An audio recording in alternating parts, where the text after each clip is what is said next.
Hey, it's the Bennington Show. Ron Bennington, Gail Bennington. Yo. Joey, Jojo, Tech Savvy Bennington. Computers. Yeah, Vito coming up with the big idea, making things happen, and delivering the block that's going to make the TD happen, Bennington. And, of course, Chris Stanley. Hey. Now, we got a lot to talk about. The Amy Schumer, Jim Norton thing was incredibly interesting, and we're going to get into that. Big J, his tickets are available now for his big TV special. How do you get them, Chris? All right, so the special's happening on February 21st. Go to theinterrobang.com and post Big J Okerson's taping his first hour special. Get tickets, go right there. Click on the link at the bottom. That's how you get your tickets. We in a hurry that I don't know about? What's happening? What is going on here? Is there a time crunch? Huh? Is there a fire? Do we need to get out of here? Did you go to radio school last night where you had the talk fest? This isn't a spot. This is also on our show. Big J Okerson. Go over to the Interrobang to get your tickets. This is the one for Comedy Central. Jay's been working for this his whole life. We're all excited for him. It's something he wanted forever, and now he's got it. And let's see if it even matters to him, because that's the way Jay is. I love him, and this has been a big, big year for him, and I'm happy for him. And I hope he gets everything he wants out of this. I know he and Christine are very excited about it. So let's go out, support them, let your friends know. You want to figure out how to get tickets, go over to the iBang. We'll tweet it out on a Twitter feed. And then we're also going to tweet out about radio shows that we believe stole from us. And then we'll lay down and take a nap and let the firestorm begin.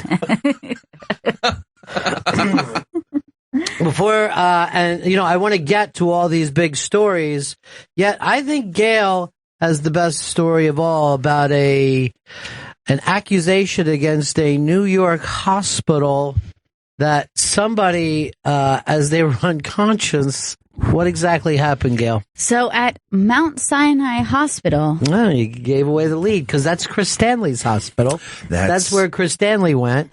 Go ahead. A doctor has been accused of ejaculating on the face of an unconscious patient. Oh.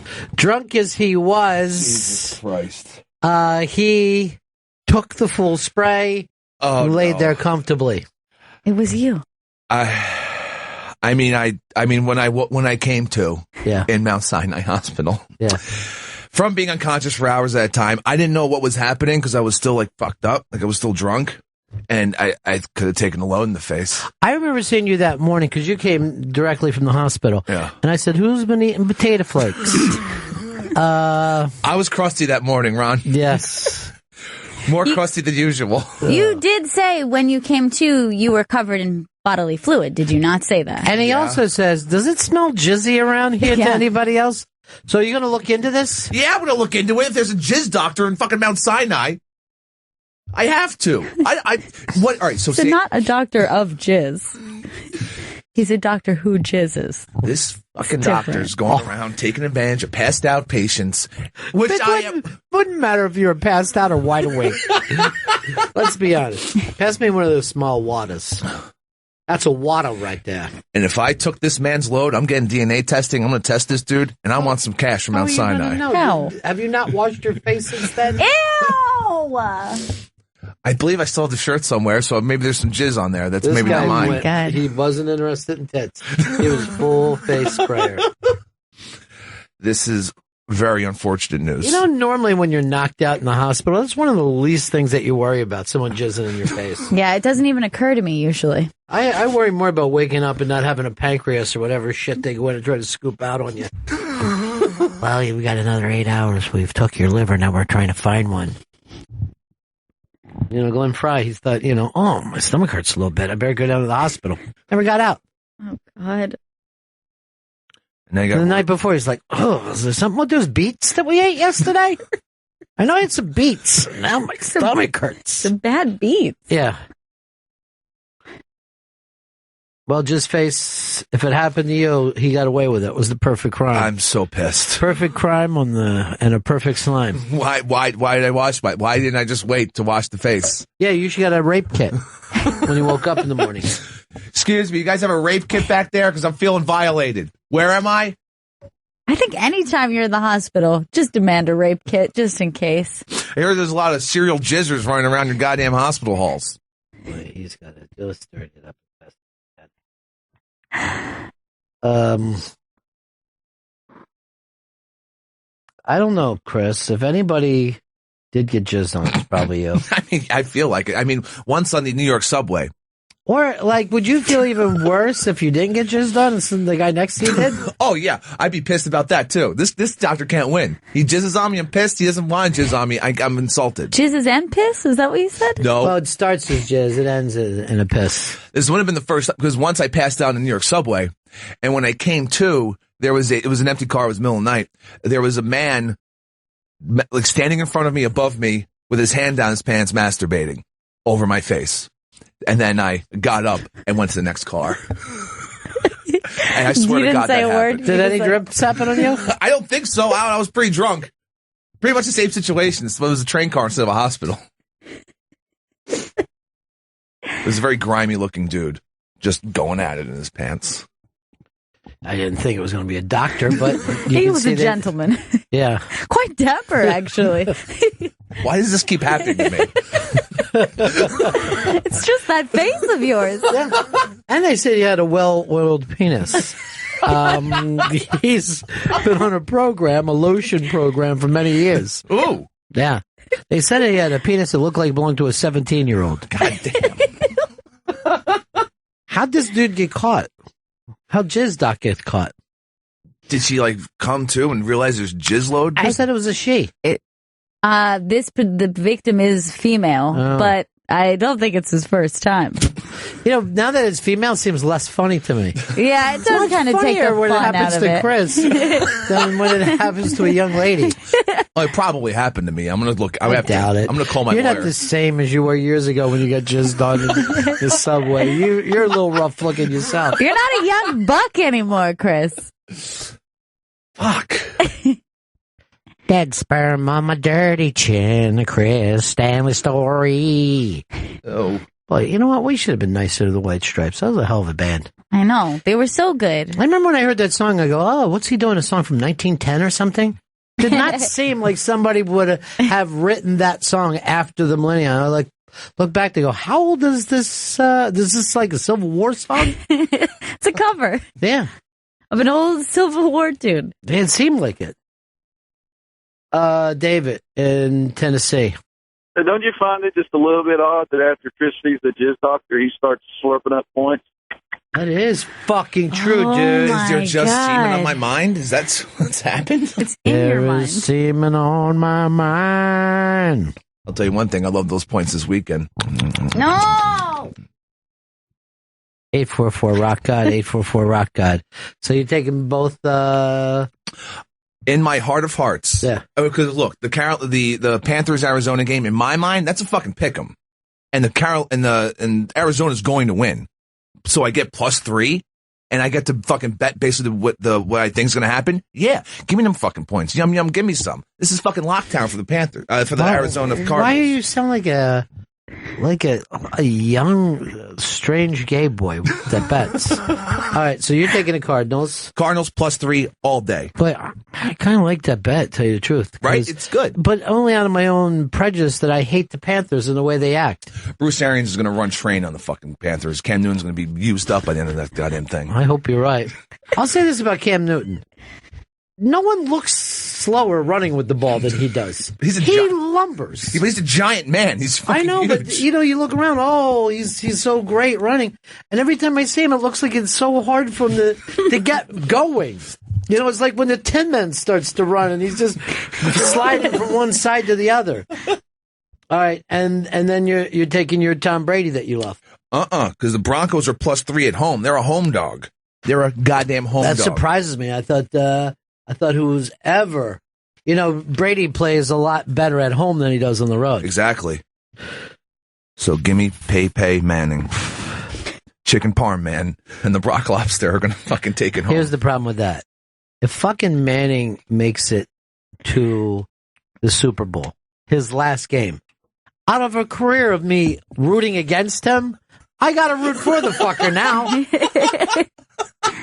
You got to. You're going to get. I mean, you'll be looking at history if he wins the Super Bowl, After going down for like 6 games or whatever, comes But forget back. all that. Just the career that he's had and the disappointment, and then he gets carried off the fucking field, and what is he? He's only like a year older than Brady, and he looks 40 years older. Just like the game last week, seeing him get hit, it just looks horrible. He's just never going to get up again. Shit, if I got Brady against the Panthers, I guess I can't win, and then I also can't lose. I'll laugh no matter who loses. Don't worry, you're not going to see that because it's going to be Broncos Cardinals. Who's that young star getting pictures taken? Oh, is that Kim? Looks like. No, that's not Kim. It's not Kim. Too dark. Oh, yeah, I forgot she's really light now. Oh. Too dark.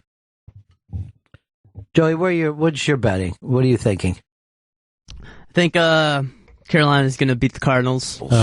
No fucking way. They're playing at home, and Cam Newton's, I think he's just too good playing. Nobody too good wants right to know now. your reasoning. Just give us your bets. And then I think the Patriots are going to beat the Broncos. All right, so you're going directly against... You're doing what a lot of people do, bet against Stanley. I've learned these playoffs that if you bet against Stanley, you're safe. Yeah. You're good. No, because this weekend is blown up in everyone's faces. Look, I got all the bad mojo out of me. Kinda I like know that this. doctor. He is due. I mean, just in terms of just straight odds. Well, yeah, you were saying this is just as weird as winning everything. Yeah. Like if he would, if his life would be just as opposite, and he's on this winning streak, I'd be begging him not to bet. Like, take the money and run. I'll be like, dude, you need to Steve Miller this shit for yourself. Fuck yeah, I'm a Miller head from way back. Look, there's no way this doesn't fucking come in this week. It's a pick. I mean, you're getting 3 points with the Cardinals. Take that shit all day. All right, somebody wrote, Murderholic wrote this, and this is brilliant. Is Pepper Sure the medical glue they used on his head? Oh. Or was it the Jizz Doctor special glue? It was flaking off because I was was flaky, I remember. I was picking at it. All right, Scopro And I had an quotes said, go nut buster. Maybe that could be your new catchphrase. Have we, I never heard back from you if we're making this Queen Elizabeth thing go right. We are making it right. But you were looking, did you write down to me? I need a pen. Oh, God. Fucking producer without a pen. That lives on a dirty ground. My chick don't want to drown. My chick don't want to drown. You just hear her crying. Why? I just want to stay at home with our babies. All right, that's something fabulous. That's nice. All right, so when's that being shipped out? They'll be out. She'll have it tomorrow. So, you throwing in the other one that I thought was stupid? So she gets like a full... Okay, yeah, I'll throw prize pack. I'll throw that one in too. Yeah. Because it goes out this afternoon and she'll have it tomorrow. Maureen. Hey. What's up? Oh, well, I had seen the thing about the petition to stop Kanye from doing a tribute album to Bowie. I wondered what you guys thought of it. I know how much you loved when he did Bohemian Rhapsody. So, well, here's the deal. I would not come up against anyone doing anything. Let them do it. And then after the fact, you can make fun of it or whatever. But I'm not a book birder. You know what I mean? Like, oh, sure. Yeah.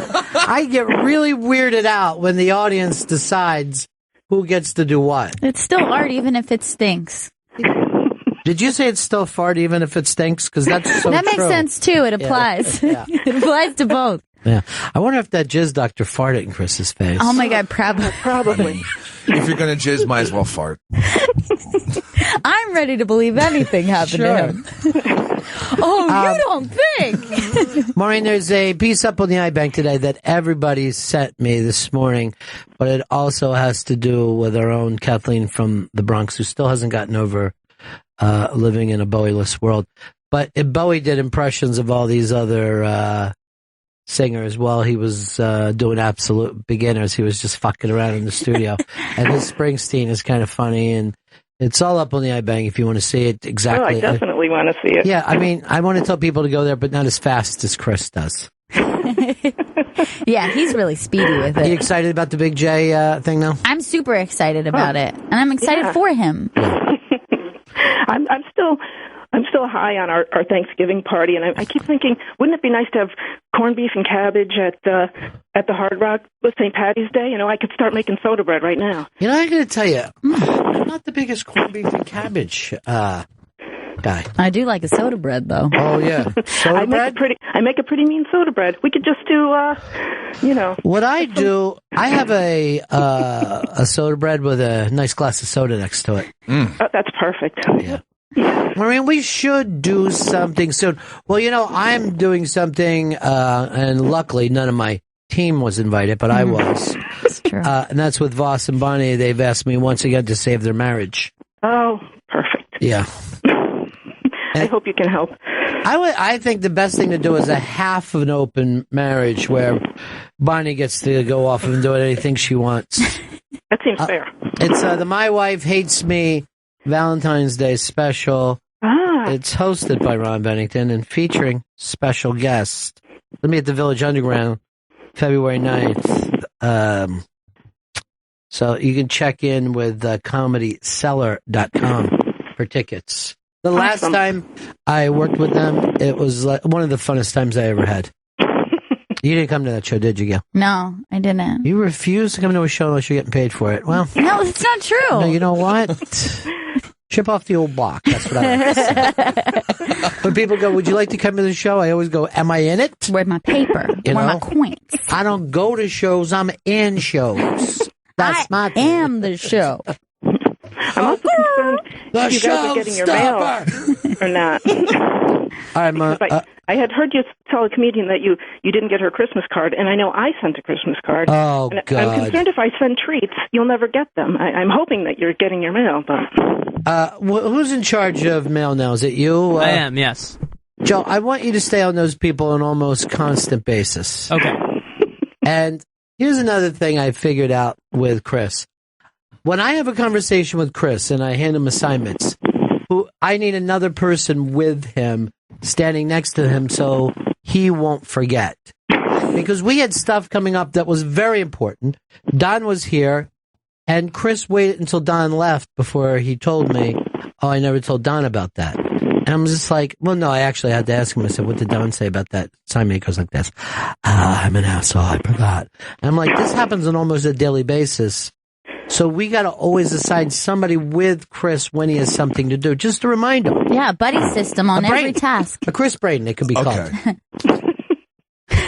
I don't know what's fucking up with you more, Chris, on air or off air. That's your two biggest problems in your jobs. And I'll tell you this, Davey Mack will never take you back. Because I told him some shit about you. Oh, what did you say? What'd you say? I just said I made up some stuff that Chris said about him, personal stuff. Oh, shit. Yeah. And he's like, fuck that guy. And I'm like, exactly. I loved What's That a Boot, and I want more cashmere. You can never have enough cashmere. You know, I agree. Here's the funny thing about Cashmere. He is not ambitious. You know what I mean? Jam Band ambitious. He's getting very involved in the GPS. He's an ambitious boy. By the way, we did an interview with somebody. We'll let you know when it's ready to come out about GPS. We talked way too much, and there's no way any of this can get into like a regular writable size thing. No, that was a lot of talking. It's like an oral history. Yeah. Just release the audio. It sounds exhausting trying to edit through that. Yeah, don't. But this guy, I'm not going to, I'm going to wait until I see it if we love the article. But I feel like he should be doing the show with us. Yeah. We met a kindred spirit. I am. I love you guys so much, and your relationship reminds me of me and my dad. I mean, about a month ago, I wanted to call you because I had to call my dad and say, they've re-released Tusk again. I love when you guys bring up Tusk and Fleetwood Mac, and I was listening to the song Brown Eyes, and there was an old demo version that was... it was a completely different song, completely different lyrics, and but it had Peter Green on it, and it was great. But why have they been sitting on this for 35 years? I think that's what happens. Like people, they're like, well, that take didn't work, so we'll just put it away. And then later, like people go by, they're like, this thing is amazing. Yeah. It was great, and I had to call my dad. I'm playing it over the phone, but my second instinct was, I need to call Ron and Gail and tell them about it. You are correct. All right, Maureen, we'll talk to you soon. All right, I love you guys. Bye.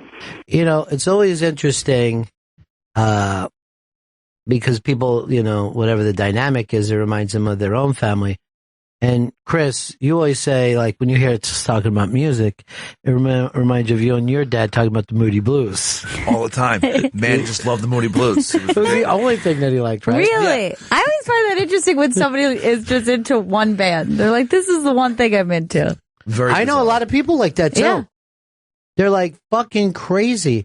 I actually heard from a relative of ours, although I don't think you ever met this person. Really? And they said, they just wrote, don't forget, have me up when you have Springsteen on. I thought that was hysterical because he has his own channel. He doesn't come on the other channels. And Bruce is still, we talk about rock and roll stars. He's still such a big rock and roll star that he doesn't really even go when people are around. You know what I mean? Right. He's still, like, I'm going to wait until everybody goes home so it won't be too weird and then I'll come in. Isn't that? Don't want to freak everyone out. It's got to feel like you're like Santa Claus around kids. Like I'm gonna come by and have a drink with you. I'm gonna wait till the kids are asleep though, because they'll piss themselves when they see me. I just want to relax, to be honest. Yeah. But yeah, I actually knew somebody who was like that with Bowie. Like he didn't like any other music, or it's not that he hated other music, just had no interest in getting into anything else. And he was born in India, but has lived here for like 20 years. And, I had his phone and was like, yeah, this is all Bowie in here. And he's like, I don't really like anything else. I'm like, no other music? Music never really interested me outside of David Bowie. And I thought that was the strangest thing. You got one guy. That's all you need. Bizarre. That's how it is for the Moody Blues. Yeah. He used to listen to the Stones, my dad, but then he heard the rumor of Jagger and Bowie and then decided not to listen to the Stones anymore. Believe me, there was a lot of people like that. Really? Yeah, a lot of people in the 70s, a lot of what I would call Stanleys, who they judged even people who listened to glam. The gay thing during my lifetime is completely, flip-flopped. It was the most underground thing. Like nobody, like, how now people are like, hey, let's go out to a gay bar for fun. Or even girls go. A gay bar was, it was the most distant, underground, kind of dangerous parking lot place that you could ever go around. And it's weird when you think of how short time that flip is. Yeah, it's very, very strange. But then people are like, hey, progress doesn't happen. I'm like, it seems like it does. It just doesn't happen overnight. You need a certain amount of people to die for the full change to happen. A lot of voters have to die is what you need to make change happen. Right now, the Donald Trump thing is maybe in my lifetime the most radical thing that I've seen come down the pike. And if it wasn't Donald Trump, a lot of people would be totally excited about it. But this is the most outside politics thing that has ever happened in my lifetime. It's so bizarre, and that's why I am so fascinated what is going to happen a couple months from now when people are going to have to either align with him or not. It's going to be really strange because I don't really know. Palin makes sense because she was kind of, her party kind of turned their back on her in many ways because, oh yeah, you know. Not only a party, but she's another one that Fox News said, look, she's too nuts for us. Like, Fox News is very funny because like, people go, oh, they're nuts. But you see them, they'll get rid of the Glenn Becks and Sarah Palins. They're just like, right. We can't be too nuts. You know, we can just be like a little bit nuts. But they don't want any drastic change themselves, you know? Yeah. They don't want a giant change in the culture because they're doing very well in this culture. You know? They have their format. Yeah, they're doing very well, like just skipping rocks at the Democrats, but they don't really want to get rid of that. You know, they don't want this system to change. It works. They make a lot of money doing this. Otherwise, Alex Jones would be on there fucking ranting and going crazy. Exactly right. That's why I always thought the next format to have, instead of going liberal and trying to take on Fox, is go conservative, take on Fox, have a TV network with Beck, Alex Jones. I mean, this is basically what I'm putting on is the fucking movie network. Just put that thing out there so people are like, man, I got to turn that crazy shit on. You know, I got to. It's crying again. But, you know, you talk about time change. Would anybody believe that Trump would be in this position a year ago? No. Never. Mm-mm. This is fucking fan fiction. Like, the reality show guy goes for the presidency and is winning the entire time. He's winning out right now. Yeah. Yeah, there was never a moment of struggle from the moment he No, he was always announced. up top. Well, you know, you say that, but remember what the initial thing about Donald Trump was? That he had paid those people to cheer for him the first day. That he went to the same place that you go in New York to get a TV audience for a game show. I totally forgot about that. That was the first negative thing said about it, and it was right at the very beginning. And that's when people thought, this is just going to be a joke. It's nothing.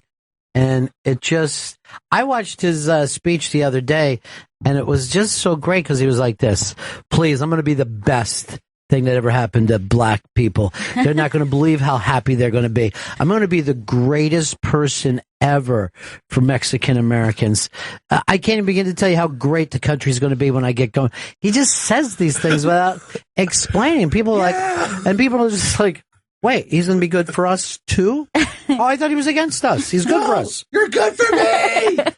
Because I watch the thing, and I don't see a lot of 1%ers there. It looks like a bunch of people who, you know, their kids are on oxys or whatever. You know what I mean? It's just like they don't... Blue collar. I don't know if I'd say any collar at this point, you know? No collar? It just seems like collarless people.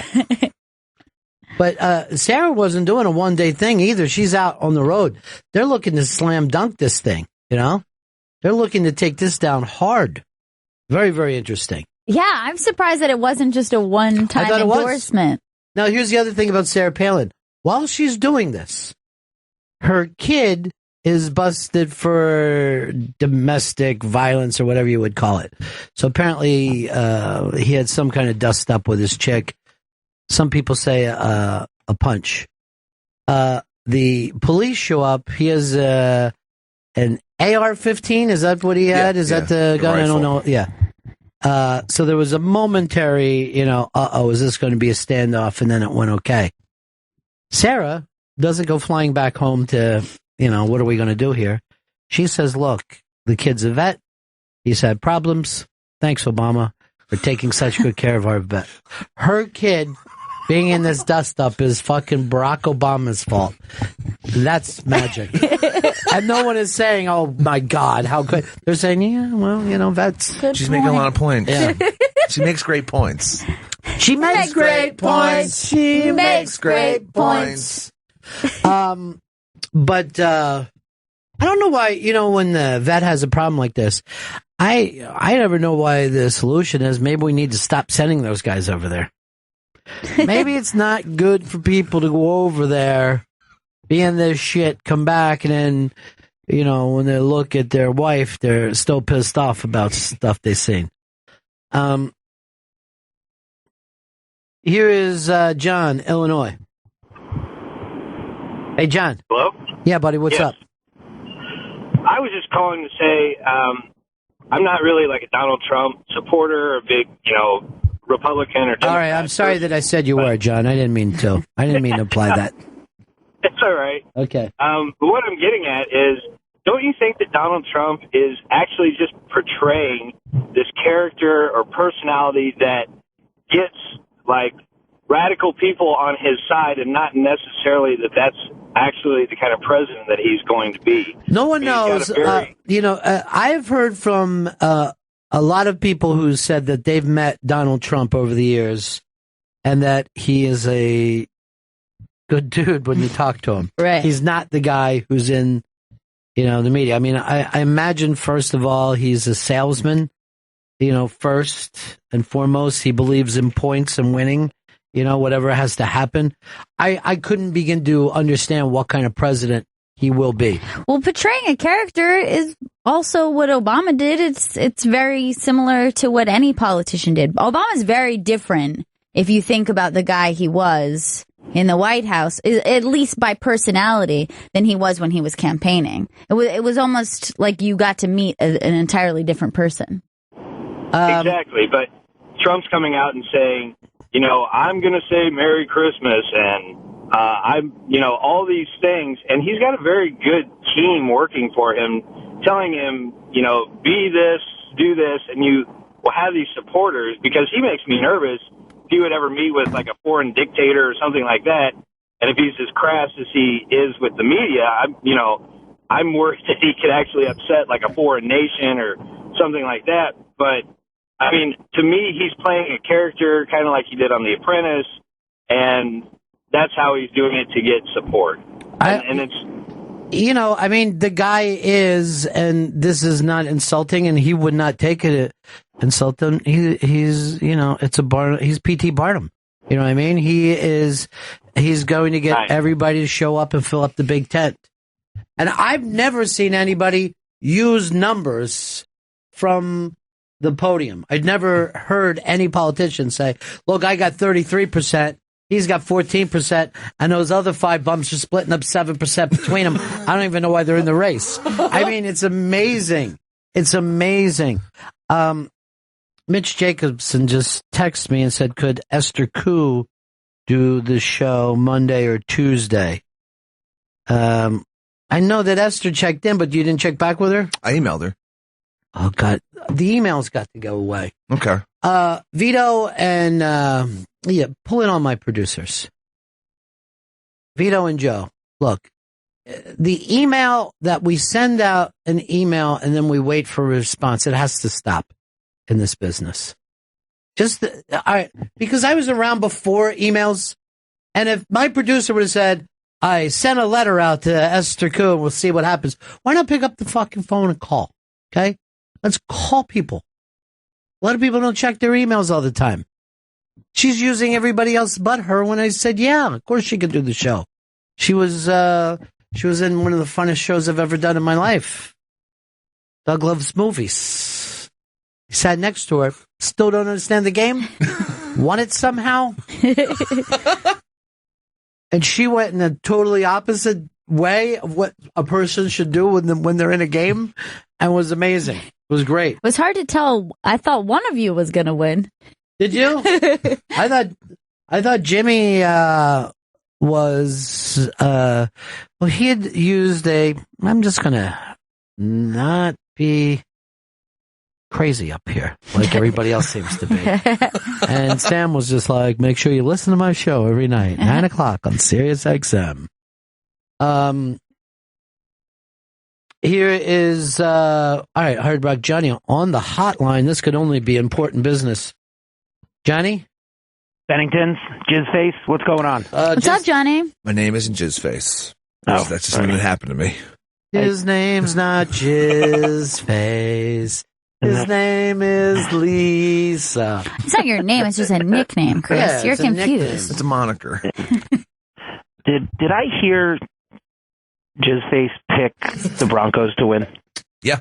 Fuck, I don't want the fucking... Why would you do that? Now we have to have the goddamn Patriots in the Super Bowl again. The jinx is over, Johnny. Can I just point something out, though, Johnny? And I am not a team hater the way you are. Oh, no, I don't hate the Patriots at all, but every time the Giants play them, they beat them. That doesn't bother me. I want some new blood in the Super Bowl. But here's the problem that we're having right now. We need a team of the decade, all right? No, we don't. Every decade has a team of the decade. If this decade just ends up with everybody winning one, that's boring. If I say the 70s, who's the team, Chris? Steelers. If I say the 60s, who's the team? Packers. If I say the 80s, who's the team? 49ers. If I say the 90s, who's the team? Cowboys. What about this decade? Who have we got? It's a circle jerk session this decade. The Giants have as much to this decade as anyone. Yep. One. That's the problem. This is why no one cares about boxing anymore. You know what I mean? Yeah. We don't have great boxers. There's no one with all the belts, and there's too many belts and whatever. It's a shit show. I don't know what some of those words you said. Okay. He is right, though. It is boxing does. There's too many WBAs, WBCs. Who's got this belt? I thought he said bells. I swear to God. They are dinging bells a lot, though. Too much for me. Ding, ding, ding. It's a headache. Too much jazz. While I'm on the phone with you, I'm watching George Clinton feeding squirrels on Periscope. It's one of the most interesting things I've ever seen in my life, and now he's just vaping and singing. Can I tell you, that squirrel got to get a nut. I love George Clinton. It's pretty mad. He's still alive. When Fry goes down, George Clinton's just fucking having the time of his life. He's a hardcore scoper too. He's constantly on the scope. I don't have him on my scope feed. I gotta get that. Right now he is singing. I don't have the volume on, but he's singing along to his songs in a car in the middle of apparently his backyard, and he just has a garden and a bunch of squirrels and a Tin Man statue. It's really weird. I'll tell you who scopes a lot on my feed. It's Ron White. Ron White has a couple drinks. He puts the scope on. Cracks that scope. Man, look at George Clinton. I don't even think I'd recognize him anymore. I don't understand why he's got a truck in the middle of his backyard. Yeah, why not? He's going to work on it. Come on, it's 4-wheel drive. You're good. It's like a little Where does he live? I think they said North Carolina. North Carolina, he's going to be pulling for his Panthers this weekend. Oh, yeah. Now, is he vaping herb?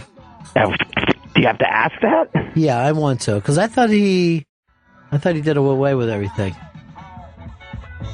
Look, oh my God! Yeah, turn up some. This is amazing.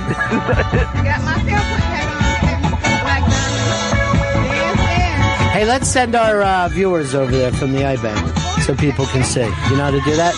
Yeah, it's at George_Clinton. No, how do we share fucking viewers? Oh, Jesus. Why did you take it off, Chris? I'm sitting there looking at your fucking unanswered emails from Mr. Go. Oh, he's dabbing. There he goes. His life is a good one. He is dabbing. 17 going on 19. Yeah. Let's go on in the house now. That was my exercise. That was his exercise for the day. Sitting in his car, fucking dancing from the belt up. Uh-oh. Well, I want him to make me a mixtape. His yard's fucking great. I hope he shows the statue again with the little... Oh, there it is. There's the Tin Man statue. Holy shit. They say Oz never did give nothing to the Tin Man. Uh-oh, he's dancing, looks like with a flag. No, I think that's a bag of feed.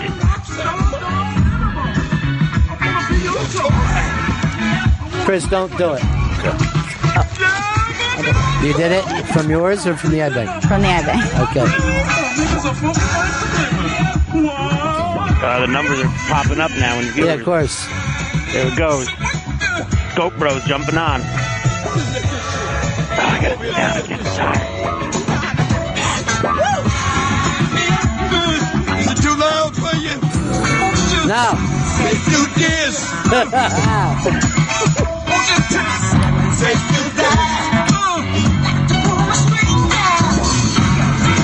You got to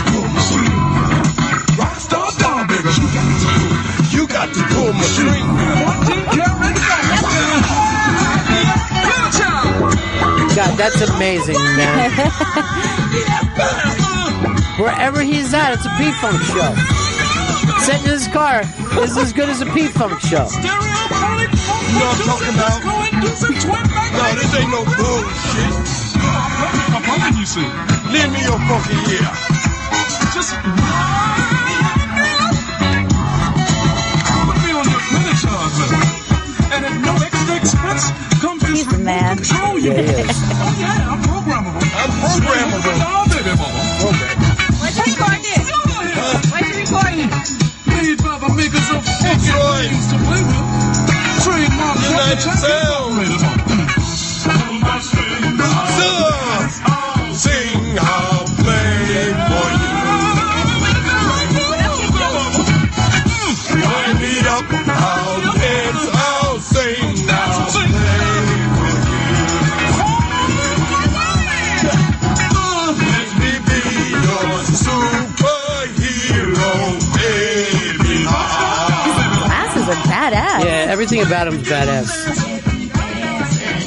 That's a stylish man right there. And you know he'd be doing this if he wasn't on Scope. And who sits in their own car on the fucking passenger side? You know what I mean? Like, if I was to get in my car, I get in on the driver's side.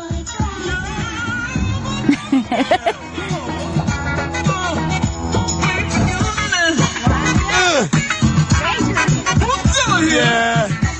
I'm a rock star. A dog for all seasons. A family dog, baby boy. But I have to know to get into personal relations. Oh, look at him. What a view. What a view. He likes his house. Yeah. You got the... Oh, yeah. Just some chick appears with a flag hat. And it's just hashtag George Clinton feeding the squirrels live.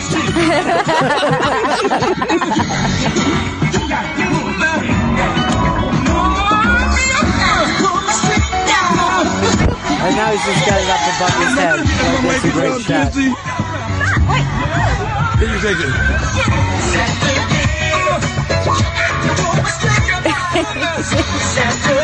Oh, now he's dancing.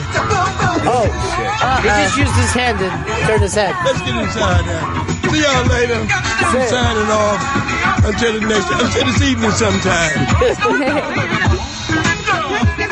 I want to juice it for lunch. I need to pick some kale right quick. Watch. Okay. Juice it for lunch. Here, baby. You want this? They're going to show the garden again. This is his garden. Hold on, you guys. I got to get some kale for his lunch. Good. Get some kale for his lunch. Now, who is she, Johnny? I don't know. I'm not sure. He's a farmer? Nice garden. Yeah, it is a nice garden. Yeah, we'll need some fresh kale. He's Get got that the room fresh for it, kale. too. Oh, he's got some serious acreage.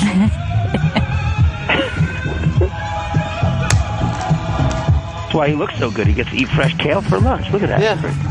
Garden to mouth. Keeps you young. It's a superfood, you know. Yeah, it is a superfood. It's a superfood. Okay, I'm going back. Get your ass regular. I got to make sure he's healthy so he can keep performing. Carla Finn says, Ron, I hate to correct you, but people rarely use their phones for phone calls. Twitter, email are more common. The email doesn't work. Emails are lost or just left out there.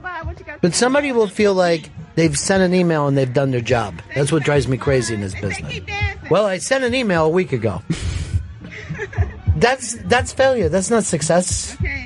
But it is hard to get people on the phone. Like, if somebody rings you, you're like, what is this? Esther's using everybody to reach us. Maybe tweet is what you should be doing. Tweet would work.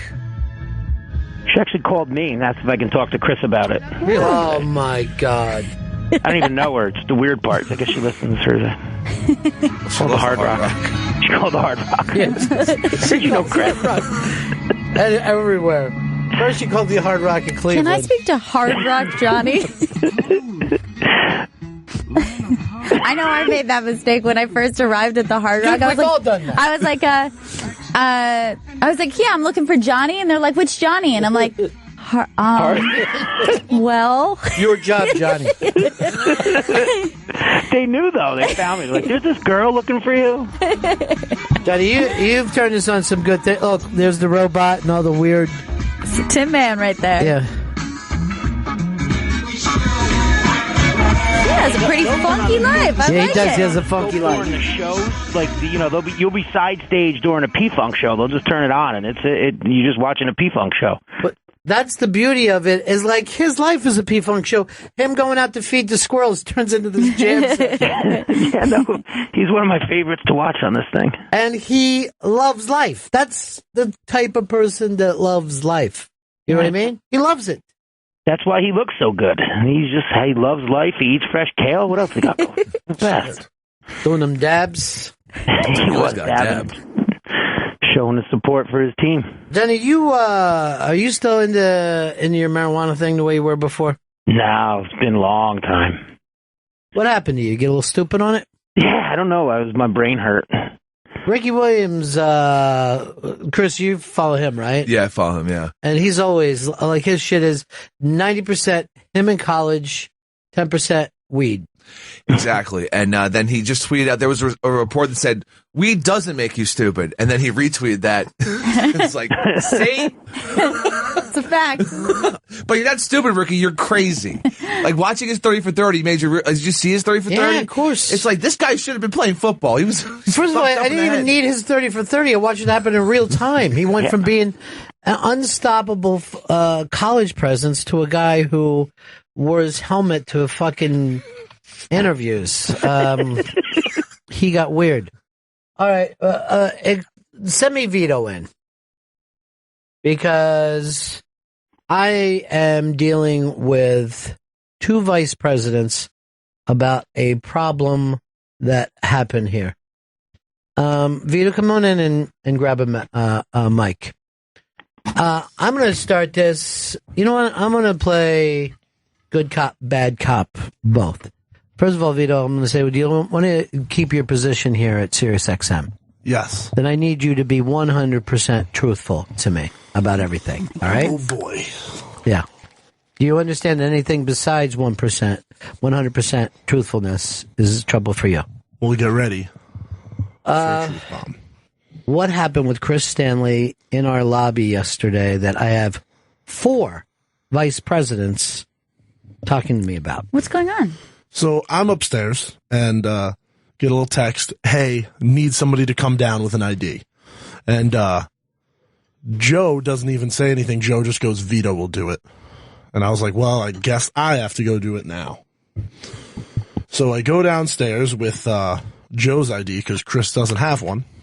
Why wasn't Chris put into the system? Because Chris doesn't have a state ID on him either. So he can't log in. Right, because your whole wallet, his whole wallet is gone, so he doesn't even have the ID to prove that he is, in fact, Chris Stanley. So I'm in the elevator going downstairs with Dan, the guy who's helping us out right now. We're talking. Get out the elevator. And Chris said he was on 49th. So I go over to the 49th side and I look out. Don't see anybody. And then I just hear, Vito, Vito, Vito. So he's already So he's on the other side. misbehaving. Yeah, so he's just yelling, and I'm like, oh, there he is. And he's not standing, like, outside where it would be good to be standing. He's standing right at the turnstile, like, hiding behind the wall, like, peeking out. Instead of just standing outside, being cool, he's standing right next to the turnstile. Yelling. Why didn't you just go out and have a cigarette like you love to do and you usually do? I just finished having a cigarette, and I just wanted to go to work. I didn't think anyone's going to hear about this.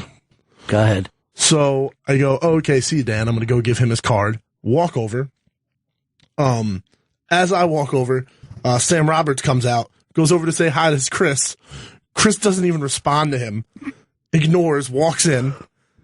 Then the security guard comes over and goes, hey, guys, I need to see your IDs. So I show him mine. Now, by the way, as long as I've worked here, no one has asked to see my ID. Nobody. So we go in. So you had to be a prickly pear for this to even bring attention to yourself. Well, he looked real creepy in his military jacket. Yeah, he gets a little homeless looking. His hair's all messed up. He looks beat up. Yeah. So It's the taxi driver look is really what that. I think it's a good look. So we walk in, and the security guard asks for IDs. I show him mine. Chris shows him his, and the guy goes, This is you? And Chris goes, yeah, it's me. I show him Joe's ID, and I'm like, yeah, this is me. This is me, sir. I'm going up to Sirius XM. And the guy goes, that's not you. And he goes, yeah, it is. Come on, it's me. And the guy goes, sir, I can't let you up with that. He goes, I've worked here for 6 years. Like, yells in the guy's face, I've worked here for 6 years. Oh my God. I'm going upstairs. And the guy goes, no, sir, you're not. Oh my God. So then the guy goes, sir, you can go get an ID at the front desk. You can get somebody to sign you. And he goes, I don't have an ID on me. And the guy goes, well, sir, I can't let you upstairs. And Chris throws Joe's ID up in the air for me to catch and yells out, fuck this guy. If he doesn't want me to go to fucking work, I guess I'm not. And then he walks outside, and I go, and the guy looks at me, the security guard looks at me, and he goes, he could have just went to the front desk. And I was like, I mean, he doesn't have an ID, but he goes, well, he just gives me the not my rules problem. are rules. Yeah. And then, so I That's walk, a you problem. I walk outside after. It's a YP. I walk outside after Chris, and I'm like, hey man, maybe you should just go around the building to the other side with this ID. And he goes, no, fuck this. Fuck that guy. He doesn't want me to let me into the building. I'm not going into that fucking building. If he doesn't want me in there, I'm not going in there. As if the security guard himself had a vendetta against him. Seemed like he did. While on the phone with Joe yelling at both of us about how the security guard won't let him up. Kind of lost my shit there last night. I didn't think it would get back to anyone. Chris. Yeah. People Now- staring. The whole thing, obviously, you should have your ID. But if you hadn't caused such a scene, Yeah. I have a feeling everything would have been fine. If you had met him outside, if you had just not been, as you said, a prickly pear, and I agree. Right. And then from there, even when you got caught, maybe you could have sold it a little better. I mean, people can charm their way out of a lot of things. Yeah. And perhaps when you handed over the ID, you could have been like, just a little... Chris is an gentle. antisocial dunce. You can't get around that. Look, do you remember how he was acting in the meeting yesterday? We try to have meetings that pull us all together. The guy who's supposed to be the executive producer will just jump up, run over, and yell out a name of a guest from, that has nothing to do with what's going on. He's herky and jerky. He won't hand out work to his people. He won't train people. This is the second thing that's come up with you, not between you and this play and your company, but you and this building. You're smoking weed in the plaza, and now you're using fake IDs in a place that, whether you like it or not, these security people think post 9/11 world. You might think that that's dumb, but the reason why we have all this security is they don't want anybody in this building to be hurt. Now, I'm going to tell you this. We lease a lot of property from this building, right? Yes. We don't own this. We lease it. Yeah. If this building says to SiriusXM, we can't put up with that guy coming into this building, SiriusXM is not going to go, oh, where can we find another building that'll accept Chris? You're just out, dude. I told you. That's one I will not be able to defend you for. I didn't think I'd cause such a scene. It's the second time now you've come to building security thing. You're smoking herb on their thing while you're pointing a phone at your face. Then you try to use a different ID. Yeah. And then scream when you're caught. Like, I don't know, who the fuck are you, Barack Obama?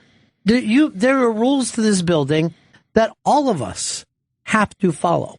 But the CEO of this company has to have this badge and then put that badge in. They see me every day. I'm in now. That's not the game, dude. But they see a lot of people every day, Chris. Yes. And I lost my shit there last night. You're like the dick that finds himself on a no-fly list. Oh, God. But it is. This is a no-elevator list that you're going to find yourself on. I gotta make it right with the security guard then. Do you know you follow the rules. Do you know the security guard? I know plenty of the security guards. I'm not sure if I knew that guy specifically.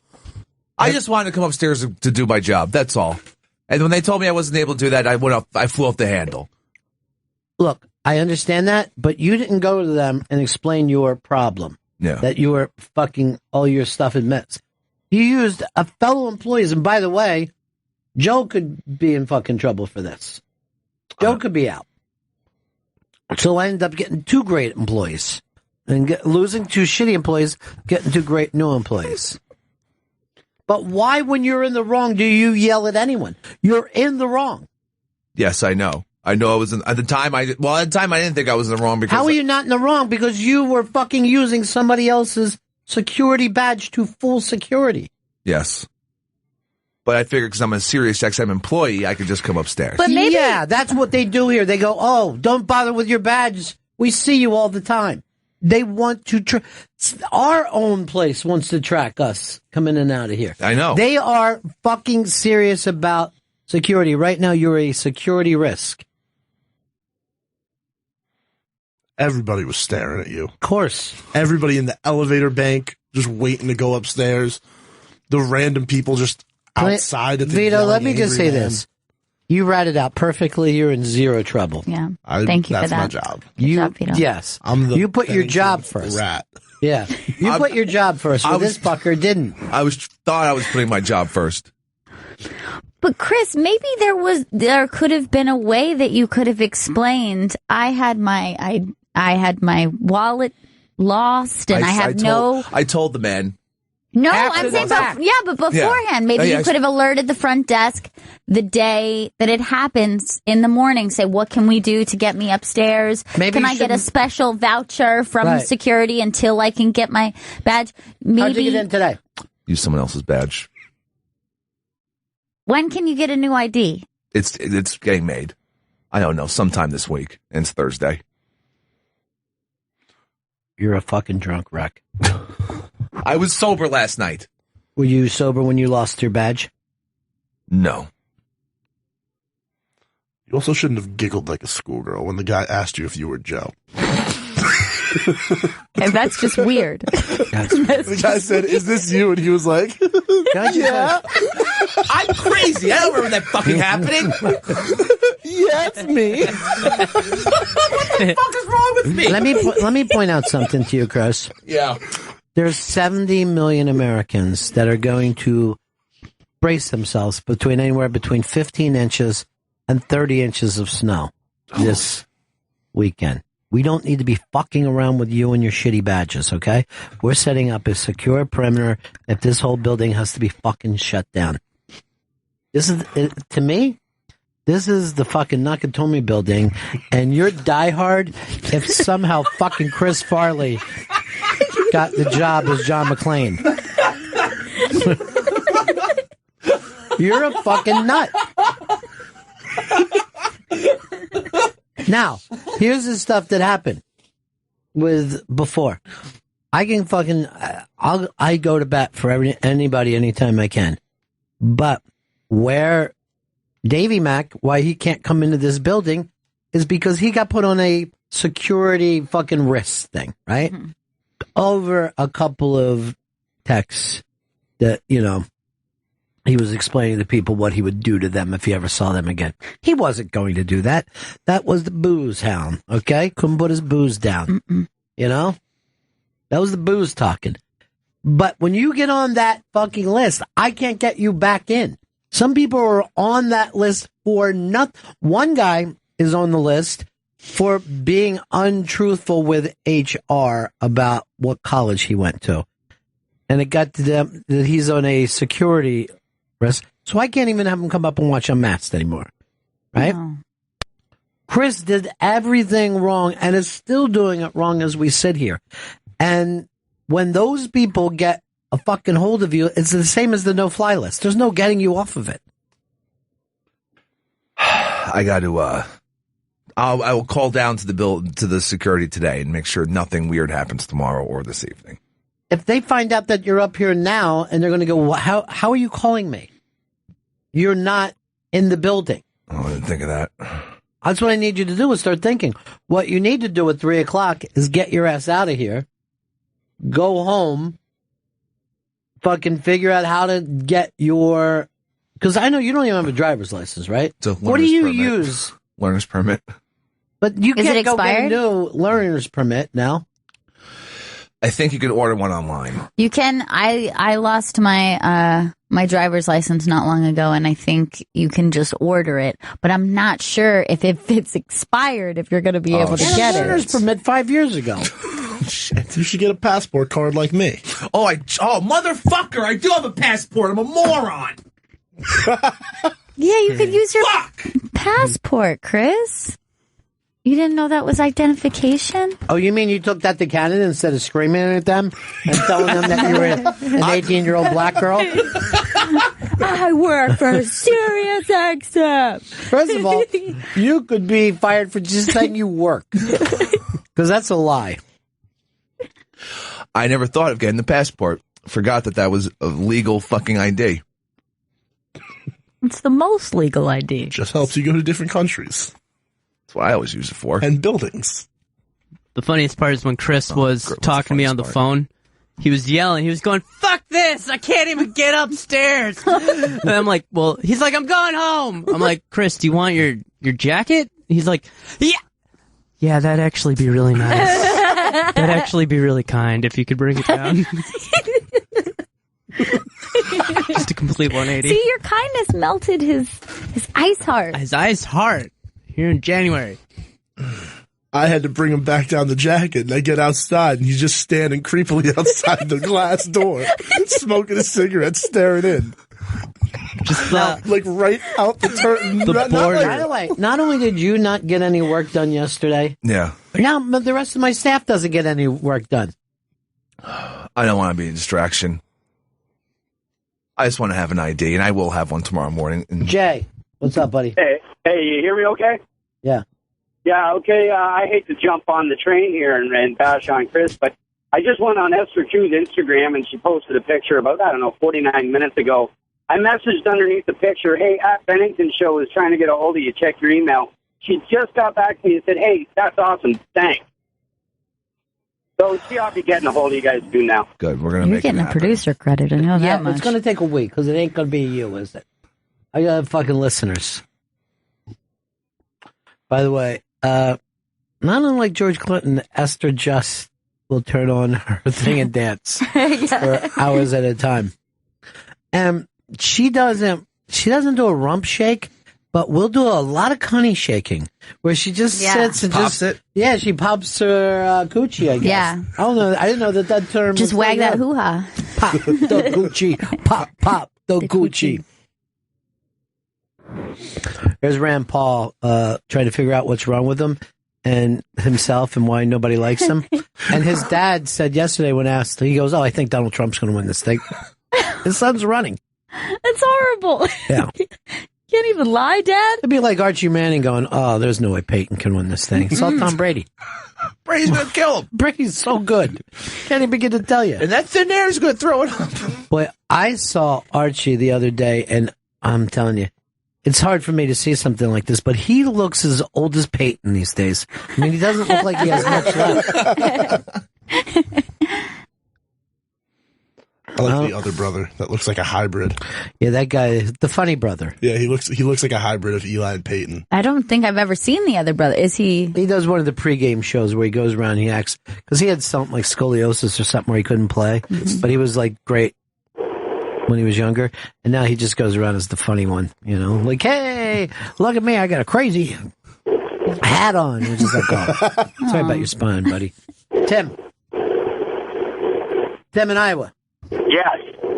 What's up? Great show, Bennington. I love this show. Yeah, it is good. I want to tell Chris that he is actually the people that they are trying to protect him from. If that's understandable. You know, you can't go in there acting like a raving lunatic, yelling, screaming, and throwing stuff in the air. That's exactly who they're trying to protect people from. Right, that is true. If you heard there was somebody down in the lobby acting like that right now. Like a Morgan Stanley employee, we'd be saying, "Get rid of that fucker." He's a nut. Why does he think he's so much better than everyone? That he doesn't need the ID like the rest of us? think about this, Chris. Okay. What would Kurt Russell have thought about that performance the other day when he was there? That's true. He would have thought, my God, I'm not going to go up there and talk to Ron Bennington. He's got that maniac up there. That's why I couldn't get Kurt Russell to come into our show. He did every other show but ours. Probably it. I don't blame him. All right, thanks, Tim. But it's serious, though. I just got this from Don, and I am going to read it on the air. This is funny radio, but in all seriousness, this is going too far. Oh, shit. Oh, no. Dude, why don't you fucking check in someplace? Not checking in anywhere. I was sober, and I was just... But you're not living a sober fucking life. If you choose to check in, we support you. That's what we're saying. I'm saying what you're doing is not somebody who's an adult maintaining their life is doing. Go out to one of those places. Go to New Mexico. You're fucking riding horses in the afternoon. This place will pay for it. Great, by the way. Have you ever looked into those places? New They're Mexico nice. isn't hot at all. It's beautiful. Yeah. It's like hot in the day, but then like cool at night. Yeah, it's nice. You know what? You Dry you get a nice too. fucking peaceful, easy feeling. You know, that's what you need. Fucking stars come out at night, and you're like, oh, I get it. I'm part of this universe. I'm not some drunk fucking piece of garbage from Astoria that's just fucking eating food out of trash bins. I'm a person. Yeah, I'm a real person. I deserve better than that. All right, spy report. Spy report. Spy report. The Pete Holmes Judd Apatow show got picked up at HBO. Oh, nice. Artie Lang is going to be a regular, as well as Big J and a bunch of other people we know. Congratulations to them. Very nice.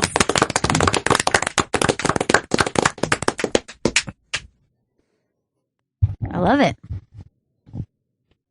All right, a lot of people are saying, please, let's fucking rehab this drunken, gambling asshole. Can you scope from rehab? Yeah, you can. Perfect. I saw a girl doing it. I was watching her for a while. I was just writing to her, this isn't helping. Mass Tweeter said, George Clinton on Periscope is the best thing ever, Bennington Show. Let me just say this. The Mass Tweeter is one of the finest songwriters of all time. Really? I happen to know who he is under that mask. Oh.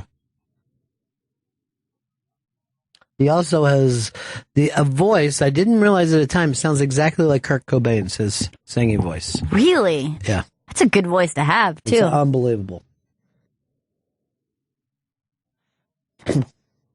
This just a random donk said, yes, I lost my ID by visiting the anonymous ejaculator at the hospital. Why didn't you just explain that? Look, someone jizzed in my face while I was passed out. Just let me in. I think they'd let you in if you said that. Jessica says, I'm driving to D.C. from Buffalo right now for 3 shows at the 9:30 Club. Send help and plows. I will tell you this, Jessica. I've never seen or been to a place that reacts worse to snow than the Washington, D.C. area. It's weird. I guarantee you there's no toilet paper or milk or water in any of the supermarkets. As flakes start to come down, cars just jettison off the road.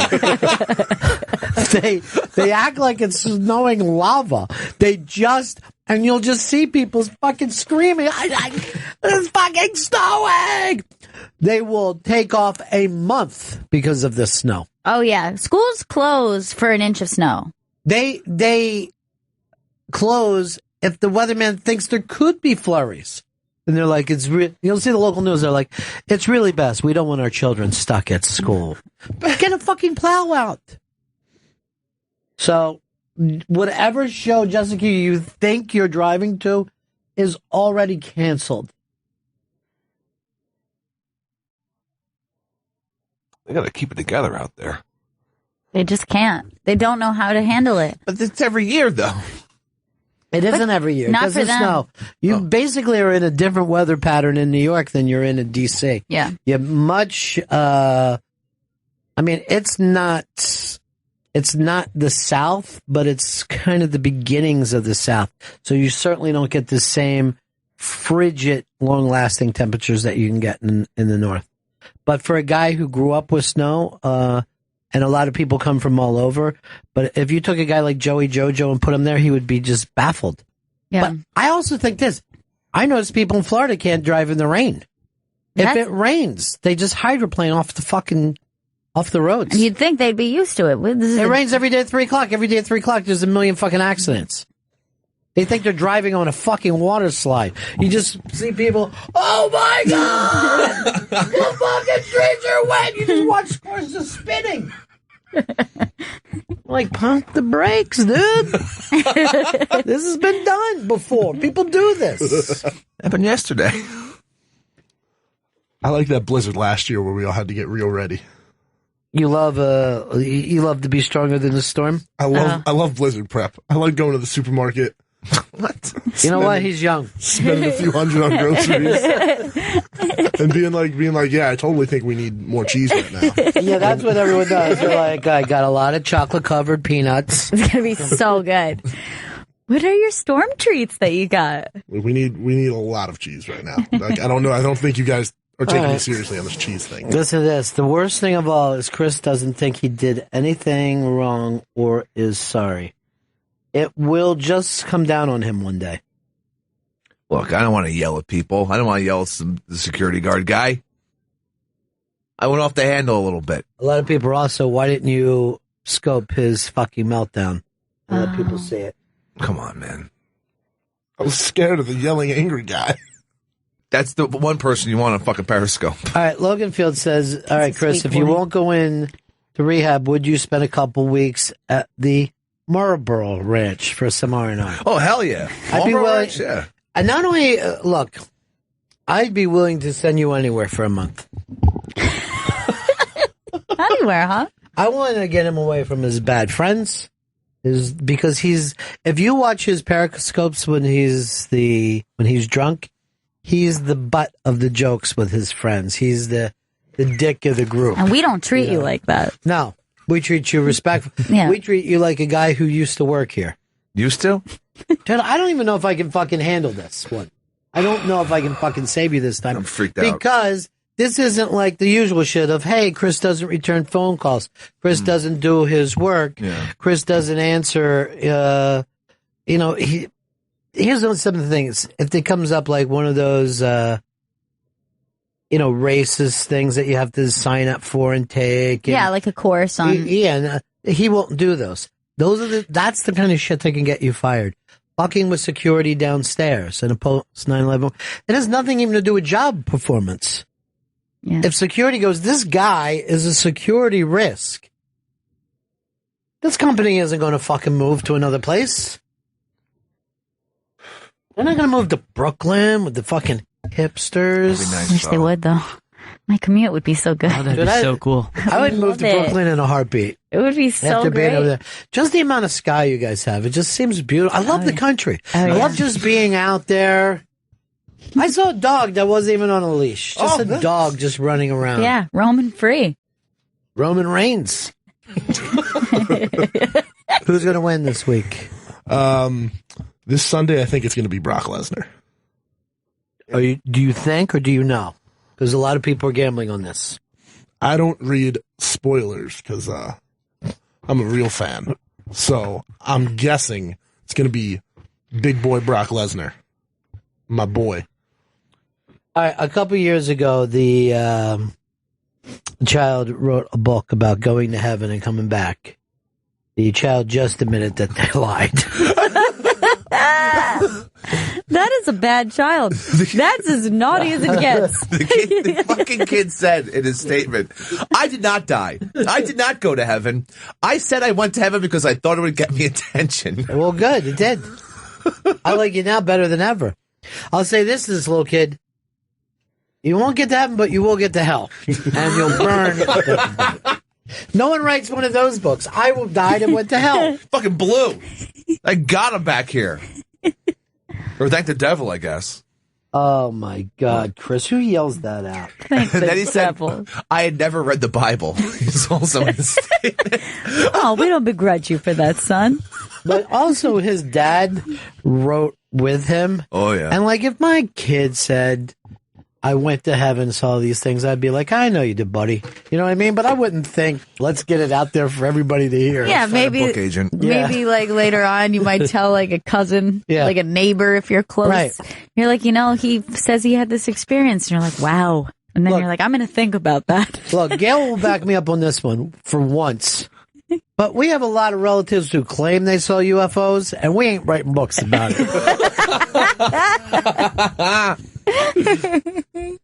We're just like, I know you did, buddy. There was Definitely did. My mom, there was a shadow on the wall from a lamp that if you looked up at it, it looked like the Virgin Mary. I found it. I saw it. My brother and I were in the living room, and we were like, this is so weird. The way it was a lamp of like a lighthouse. It was shaped like a lighthouse, and different lights were coming out of it. And the way the shadow cast, it was casting on the ceiling. It looked like the face of the Virgin Mother. So the children call us in, and we're all standing there, and we're like, wow, that does. It looks like a perfect silhouette of the Virgin Mary. While we're doing it, the lamp is moved because my mom doesn't want this on the wall. I'm like, what are you doing? There. And she's like, I don't want everyone coming to my house asking questions. She was afraid it was going to be a holy lamp. And this woman's a Catholic. And she's like, get that off my ceiling right now. She really didn't want to see the line of people who were looking to come in to see a shadow. It's the holy lamp. It's just fucking people do shadow puppets. No one thinks it's a miracle. Everyone will be in here weeping. I can't deal with that. Who needs that responsibility? You gotta sell T-shirts. She was not She didn't having want any it. fucking part of it at all. Bullshit. Let me just move this. Was that back when like the holy toast was like popping up everywhere? First of all, there hasn't been a time that hasn't happened. Yeah. Statue's always bleeding. There was like something's always going Well, down. you remember there was the one in St. Pete where it was on the glass, and it looked like the Virgin Mother on the glass. Right.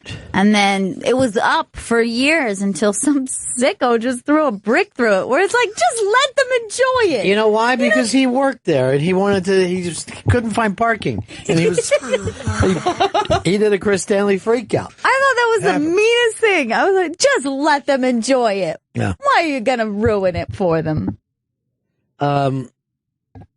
That thing was right near my comedy club, and people were saying, hey, you ever go over and look at the thing? And I go, no. And they go, why not? And I go, because it ain't. It's just a fucking stain. I'm not going to go over and look at stains.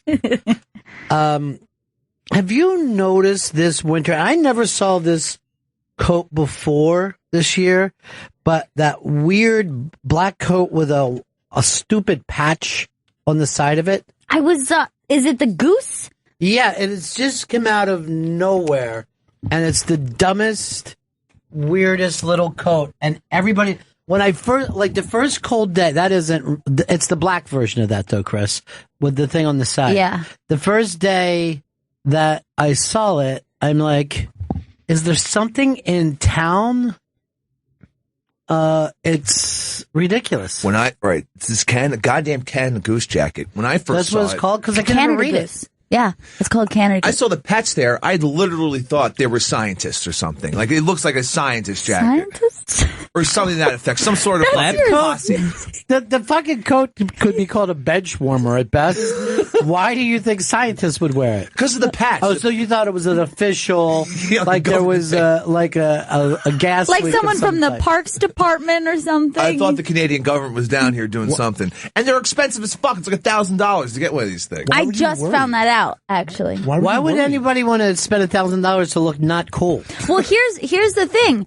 I think that they were made for like sub-zero temperatures. Oh, yeah. And now we've appropriated them. And I don't think we need $1,000 worth of warmth. There are places that you're like, yeah, I need $1,000 warm. Yeah. Yeah, I would do get it in a heartbeat if I lived in Canada or along the border even. Yeah. It's not a New York City coat. And then you're going to say, it's $1,000, but it's the only thing I wear. It's the only thing people see me in. So this is my entire wardrobe, pretty much. Everything else under here. And by the way, if you aren't active, a winter coat will last you forever.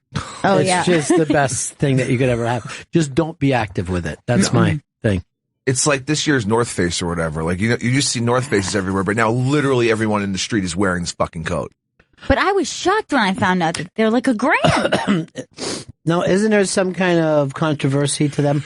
They see the lining of the hoodie or whatever. Yeah. That apparently it's wolf fur, like wolf fur. What? Yeah, wolf. Are you saying wolf? Wolf, like a fucking dog, a wild dog, wolf. And they trap them like inhumanely, like with fucking bear traps and shit. And then that was this. And so some stores stopped selling them because of the lining. I of the did coat. not know that they were inhumane to wolves. Yeah, they fuck wolves over in Canada. The trappers up there. They fuck wolves over in Canada. The trappers up there. Yeah, the trappers, whoever worked for the Canadian Goose Company. Now I'm in. I can't even imagine that that's wolf. Yeah, I don't think why do we need wolf? If anything, that really surprises me. There's not that many wolves that you could go around turning them into coat. I'm going to say this. You have to be wrong. You have to be. Unless you're coming at me saying that there's some sort of wolf problem up there, and they've got to be. You know what? Just get me a bucket of red paint. I'm going to get even with some of these fuckers. $1,000 coat. Yeah, now it's got fucking red paint on it. This is for the wolves. That's for the wolf. Well, why didn't you tell me you called the wolf, motherfucker? Kyle, Alabama, what's up? Hey, guys. Going back to that, is that Heaven is for Real book that you're talking about? Is that real? Did that kid come out and really say that he was... Let's see what the name of the book was, because I don't know the name. Okay, is it Heaven is for Real? Oh, shit. Okay. Is that the name of it, Chris? It's The Boy Who Came Back from Heaven. Oh, The Boy Who Came Back from Heaven. Right. Oh, okay. Because my wife and I got in a huge argument about it being real or not. And wait a minute, there's more than one book about kids who come back from heaven? There's a movie coming out. There's already movies out. Yeah. There's a new one coming out. Okay. What in your opinion, how should I approach this with my wife now that I know it's bullshit? We got in a huge fight Just about fucking point at her and Just send her the article. Throw paint on her. Say, touche. All right. Settle down, motherfucker. All right. Settle down. What? You're talking crazy again, Wolf Boy. I like Wolf Boy. Yeah, I lay it on her. I mean, facts are facts. The kid admitted to it. He bullshits. Devin in Minnesota. Devin. Yeah, I hate to admit it. Chris is kind of right, but in Minnesota here we have an open season on wolves hunting because they were protected for a while, then there got to be so many, and now we hunt them once a year. Let me check with Joe. You guys shoot wolf up there? Yeah, I mean, and the Timberwolves also shoot on the basketball court. But yeah, they also You're not do. funny. He's a little funny. No, only when he sings. Make a song about it. It'll be great. Okay. Yeah, I think that's right. The population grew because. So now we're making them into coats. I suppose so. Canada Goose or anything. Well, Chris just told us that this is a wolf coat. It's a wolf coat. Are you 100% It's made sure of wolf leather. This is a wolf coat? I'm sure because that's where the controversy came. So because some stores stopped selling them. Well, dude, I can't even understand. That's where the country came. Controversy came from. Okay. Some stores have stopped selling them because they're filled with wolf fur. Yeah, because the wolves are captured inhumanely. They're all wolves. There's no way you can be humanely captured and turned into a coat. It just doesn't exist. Or else we'd be doing it with people. You know what? I don't mind. This is so relaxing. Oh, taking the fur off me. It's just muscles are getting such a nice breeze. Just a shave down. Look at my meats. No meats talk. So you are 100% sure that that's wolf. That's I'm positive it's wolf, and they're getting screwed over by the Canadian Goose Company. Here, Canada Goose. Here is Sean. Hey there, guys. Yeah, I live up here in Canada, and they were really big the last couple of years. Those coats, they do have a wolf lining on them or whatever. See, but only the kind of buttons only are wolf teeth.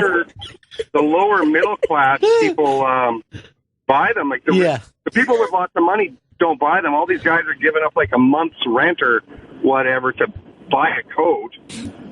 So that they can look like they're real special and real. Yeah, well, everybody feels like the wolf thing is comfortable. I'm going to be honest, I kind of want to be in the wolf pack now.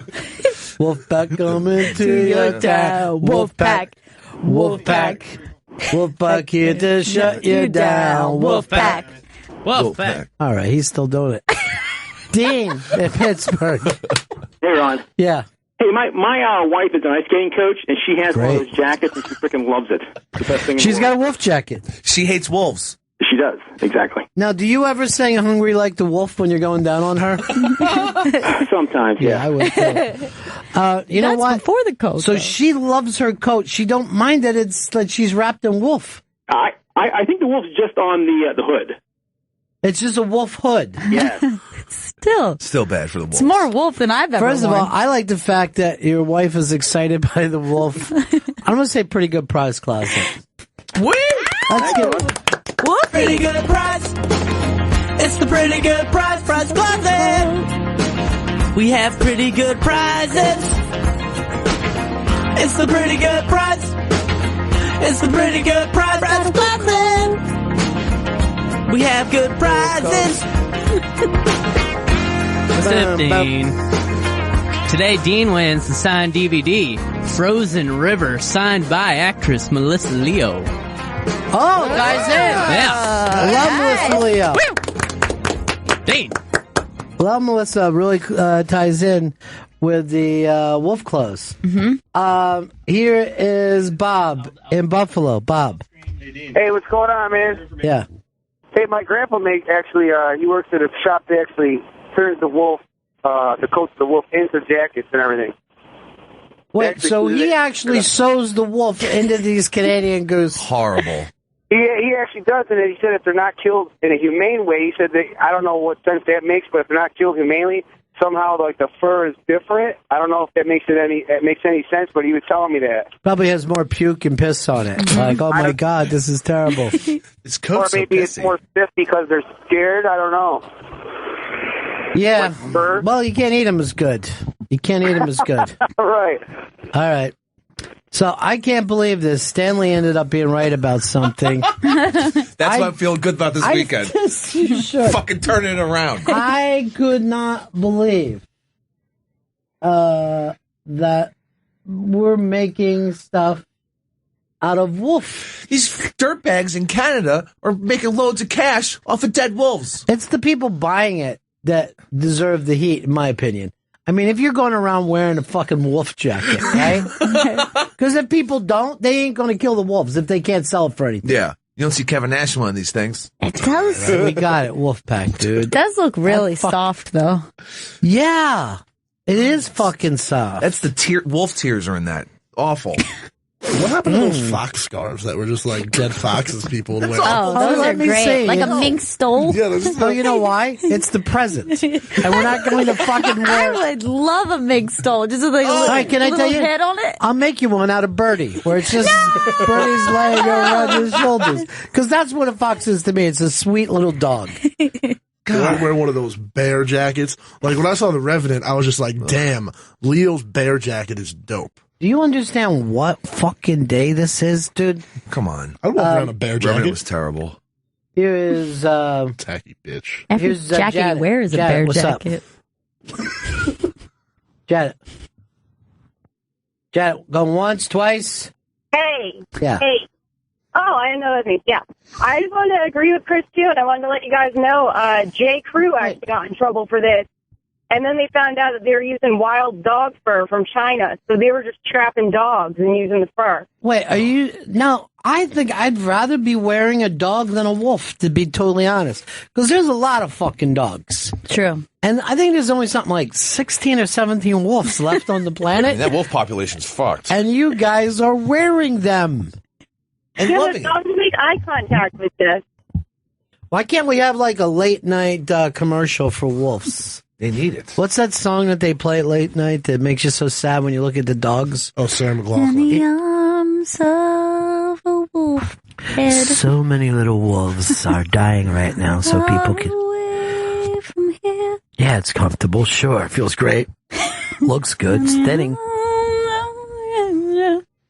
But Chris Stanley has brought to our attention that every single person out there is wearing wolves.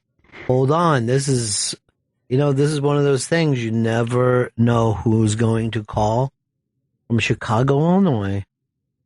probably the world's most famous cupcake emperor. Oh my God. Mike Kaka, my good friend. Mike, how are you, pal? Good, Ron. How are you doing? Well, I know that you love wolves, right? Yeah. And do you know that people, according to Chris Stanley, are wearing wolf coats? Which ones? The Canada Goose ones? Yes, Canada Goose. No, those are coyote fur. It's a coyote tail, probably. Coyote? What's the difference? Coyote? No, there's a huge difference. No one gives a shit about a coyote. Oh, They're mangy fucking mutts. A wolf is a beautiful animal. Exactly. No, it's definitely They're wily, though. coyote or coyote, whichever you prefer. I like coyotes. Look at this beautiful coyote. Yeah. It's gorgeous. That is pretty, actually. Don't drag a fucking baby or a chicken up. I thought they now were you're saying now it's not looking. wolf after all this time? I thought it was wolf. I now still you're think it's wolf. You will not. No, it's fucking wolf. No, you're not making sense, Chris. You're like downstairs with security. Now, you looked into this, Mike? I looked into it. I actually have a Canada Goose jacket. Stylish. Yeah. Oh, they're amazing here in Chicago. Well, you know what? They just popped. I brought this up. They just popped up overnight in the city. And they have them in New York now? Yeah, there's like a cult of people wearing these. Yeah, and they are incredibly warm, durable, well-made jackets. But not made out of wolf. Not made out of wolf. Made out of coyote. It's made out of wolf. I know. Now, here's the thing about Mike. A lot of people don't know this. Not only was he a famous fashion photographer, but he also studied wolves. I did. I was an ethology major in college, so my specialty was wolves.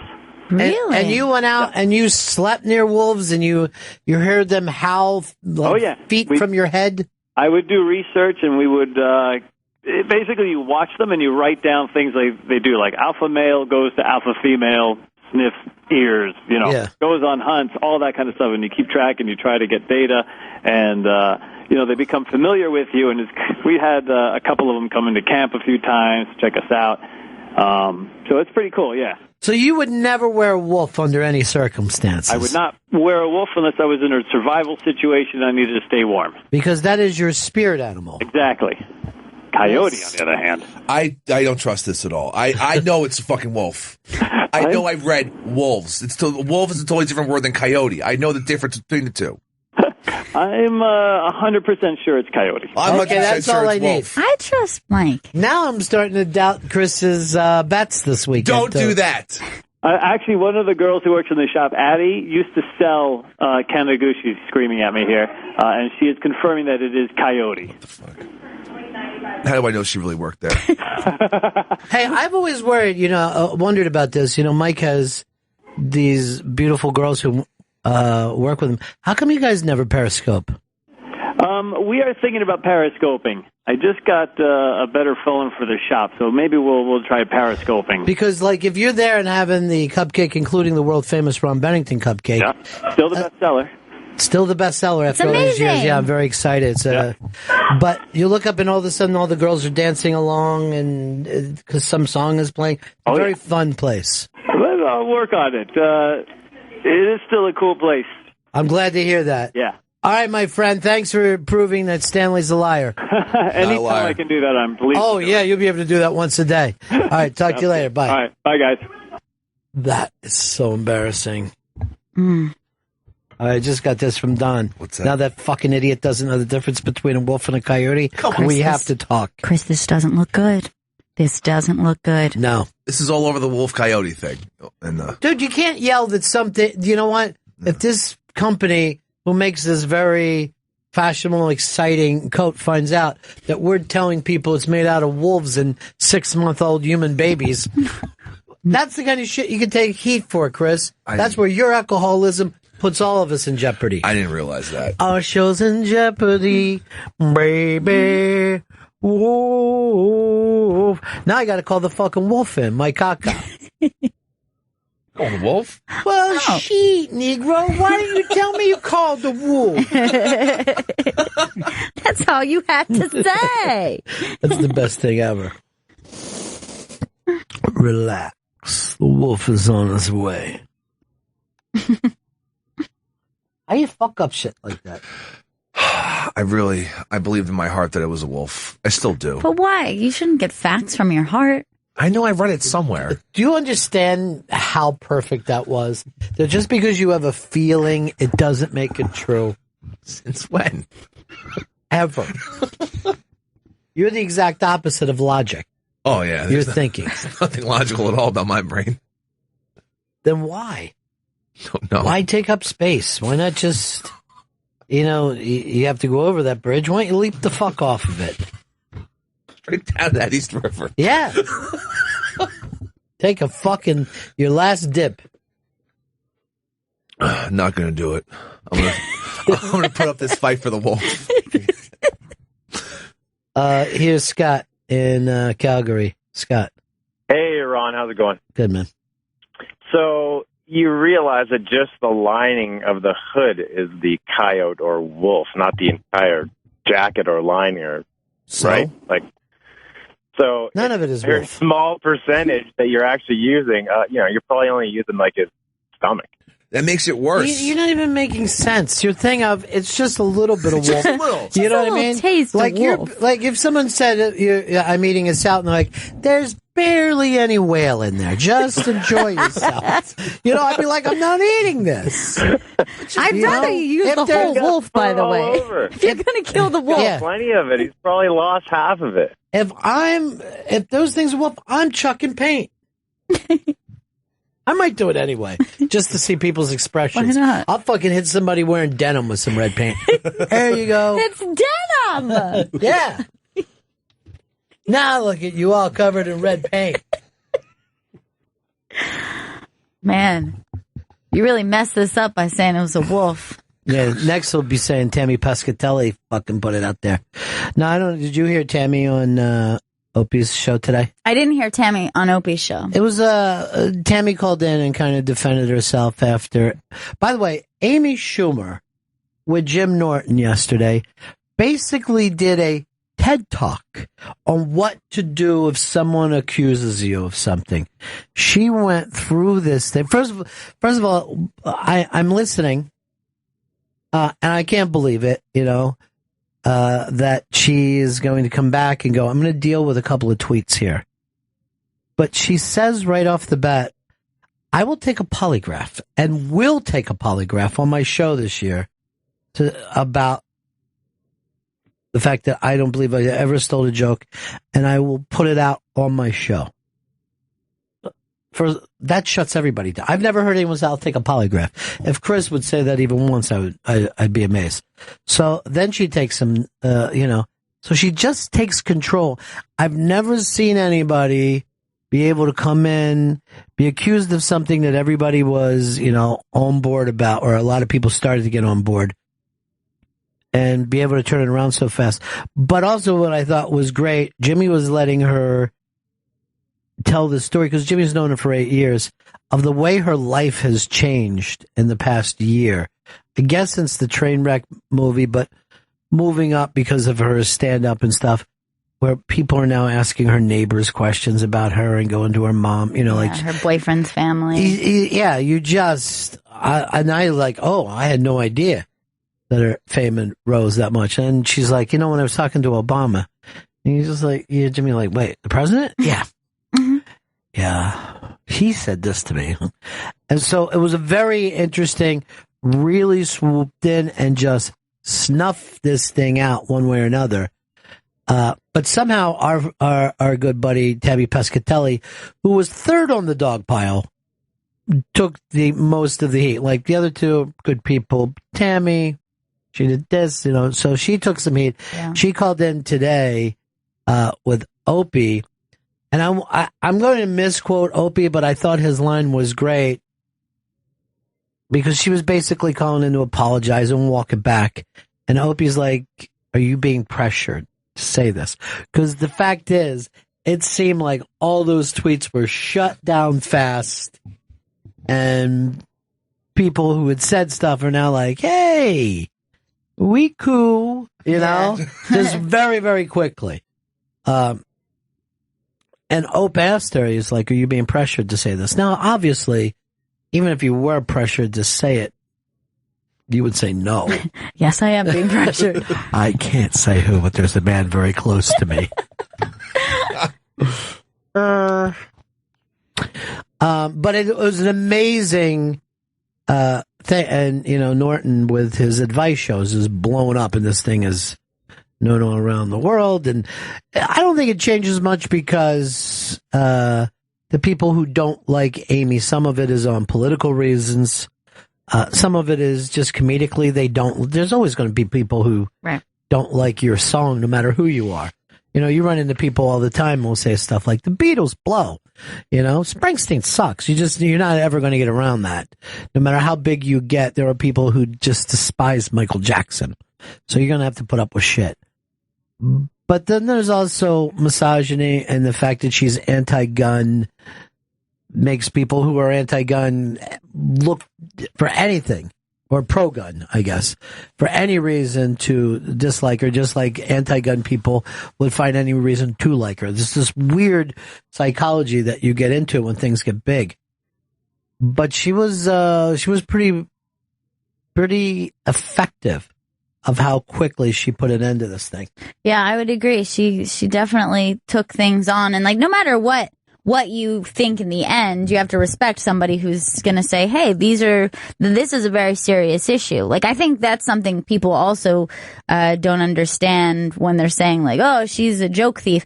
Within that community, it's a very bold statement to say about someone. Well, see, the thing is, there's so many people who write jokes now. There didn't used to be. There used to be, if you went back to the 60s, there was probably a couple dozen guys who wrote jokes. Right. But now there's literally thousands and thousands, and people tweet things and they Tumblr things and do all kinds of shit. That, look, if everybody's running for a Trump joke at the same time, it's hard to be completely original now because there's too many people, and there's too many to check around with to constantly go, is this on? Is this definitely mine or somebody else? And she actually says, anytime she writes a joke, she'll go, wait, that's so funny. Did Attell do it? Right. That's another problem. Yeah, you're right. I mean, even just if you're thinking of stand-ups alone, if you had to comb through and anytime you had a funny thought and say, well, who could have said this? Is this actually my thought? Where did this seed come from? But then if you add onto it every social media platform and whoever blogs, that's impossible, man.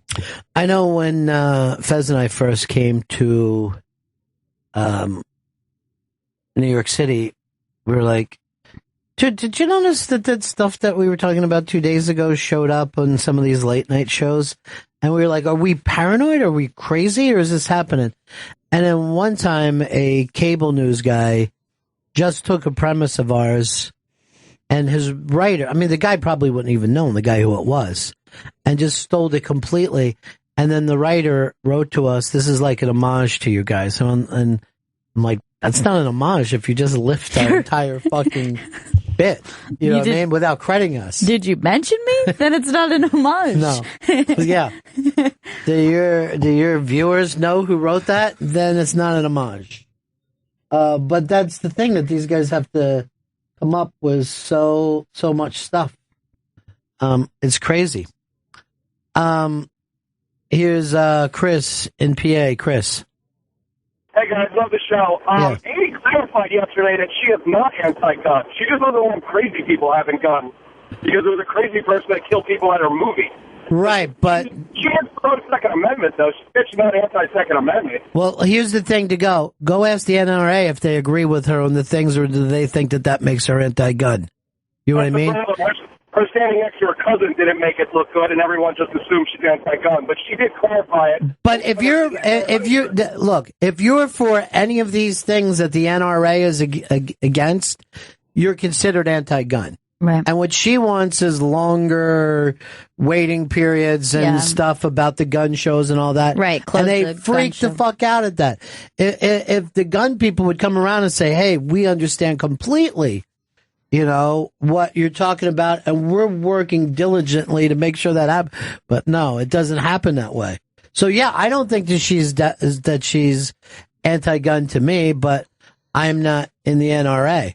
And, Chuck Schumer and Hillary Clinton would say the same thing. Barack Obama would say, we're not trying to take away the guns. And yet you talk to those people and they go, they're out to take away our guns. They're out to take away our guns. I don't know how they could. There's so many fucking guns out there. I don't know how you could possibly round them up. Throw them all in the fire, guys. How many? There's hundreds of millions of guns, right? Yeah. How are you supposed to get them? I don't know. Honor system. If you have a gun, bring it in. They do that with the fucking shoes. Be a jerk. Yeah. Bring in your guns. And you'll get free sneakers. They always try that shit. I do want those sneakers. Are they nice sneakers? Mm-hmm. Yeah. Really nice. You get Nikes for it. Really? I'm about to go buy a Sometimes gun. you get basketball tickets, too. I'm about to buy some guns to trade them in. See, that's the exact opposite we're trying to get. Carla has just been tough today. She said Chris gets his facts from his farts. Fart facts with Chris. Where you get them? You're dumb about everything, Chris. I really thought I had that Canadian Goose thing. Canada Goose. Canada Goose. What did you think about how Amy did, Chris? I thought it was great how she went on. I thought she You didn't think she was a little hard on Tammy? I love Tammy.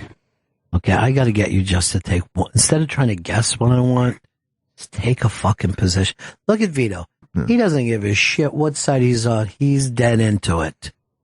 Why don't you send her an email and make sure it never gets picked up? A lot of his emails he refuses to hit send on. He just has them sitting on his computer. Just drafts? What's wrong? Yeah. His drafts are just packed with people. And then he fucking screams at security. Do you know how many drafts I've written? Why isn't anybody helping Joe do phones? Is that because I called Vito in? I know, because we had our guests, Rich Voss and Bonnie McFarlane, are just signed in. So the intern jam band went to go greet them. Then why didn't we move Vito over so Joe's not in the weeds? I didn't think of that. Also, we should break since we haven't broken yet today. It's the Bennington Show. Look at that picture of Gail Sayers to see what a great clue Rich Voss gave me. It looks like me, too. It really does, but his knees didn't last very long. And I have bad knees. Yeah, well, and you also have a bad nephew. But he slept in the same room as a white man, and it just changed our lives. Brian's song. Brian Piccolo. The great Brian Piccolo. It was the only time when you were a kid that it was proper for you to cry. You know what I mean? You was like, yeah, I did cry Brian's song. You could get away with that.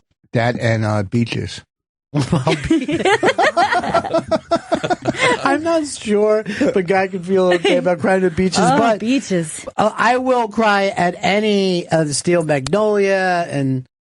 I'll tell you when I don't like to butt in until they introduce me. You're the great Rich Voss. I was on a plane, and I'm sitting next to this big burly guy, strong. I mean, let's say he wasn't white, so he was, yeah. And I'm watching Southpaw with what's his name, Gyllenhaal. Yeah, Gyllenhaal.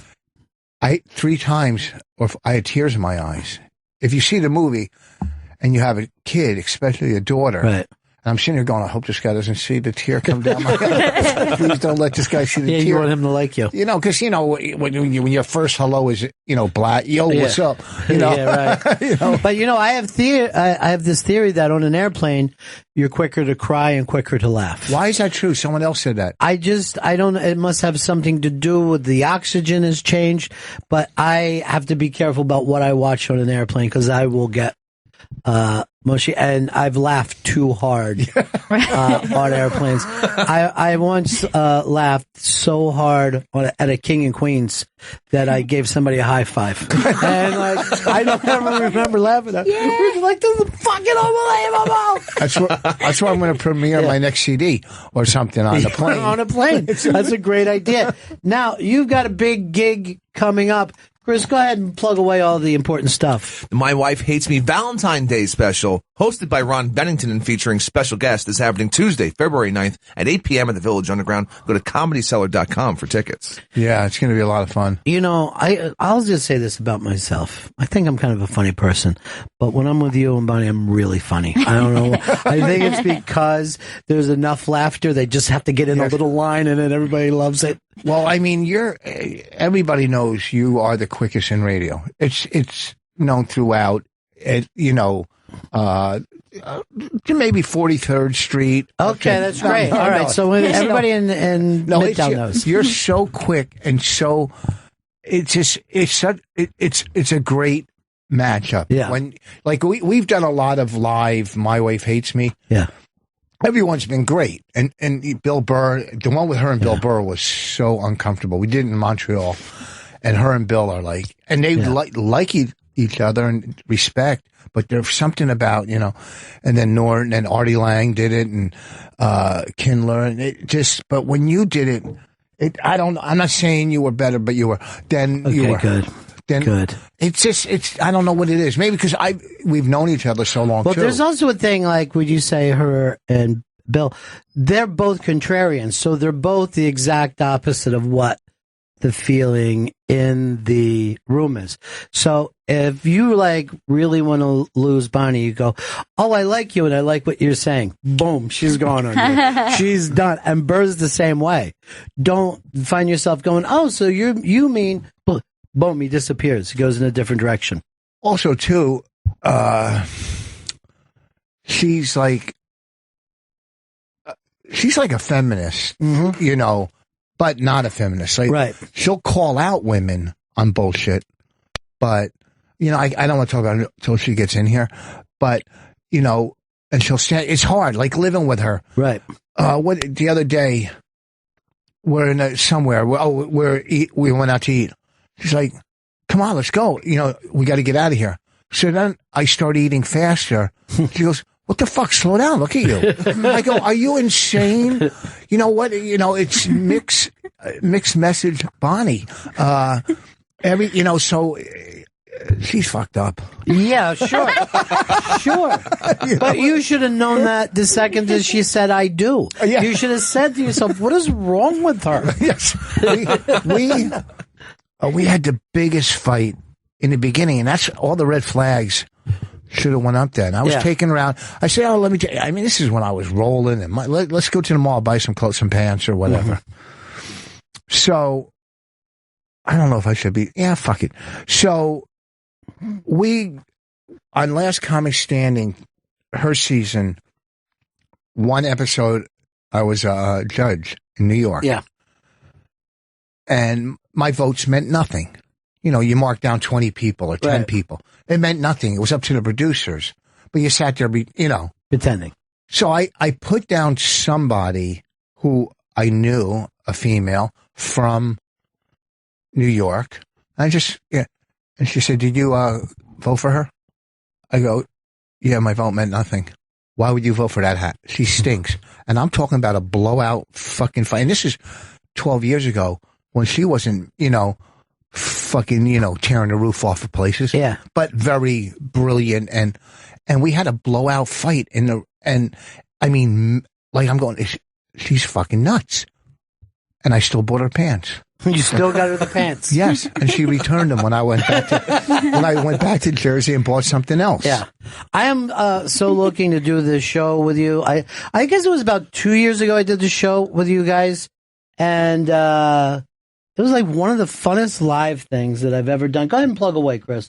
I want people to show up for this. The My Wife Hates Me Valentine's Day special, hosted by Ron Bennington and featuring special guests, is happening Tuesday, February 9th at 8 p.m. at the Village Underground. You go to comedycellar.com for tickets. Do you notice my own producer struggles with my name? I'm Bennington. He's just hearing it for the first time every day. Bennington. Yeah. You know what? It's such a tight, it's hard for me to talk if there's root canal. It's hard for me to talk without a root canal, but now I have this root canal that is just letting the saliva flow through me like goddamn, my whole life. Why do two letters ruin my fucking life? Why? Really? because I don't know where to move my fucking jaw on CHs and SHs. 2 fucking letters held me fucking back, okay, as a kid. And not only did I slur, so did my fucking brother. Okay, thanks, Mom and Dad, for whatever the fuck, having sex crooked or whatever that you did. Probably with bunk beds. Yeah. Yeah, it was probably bunk beds that'll do that to you.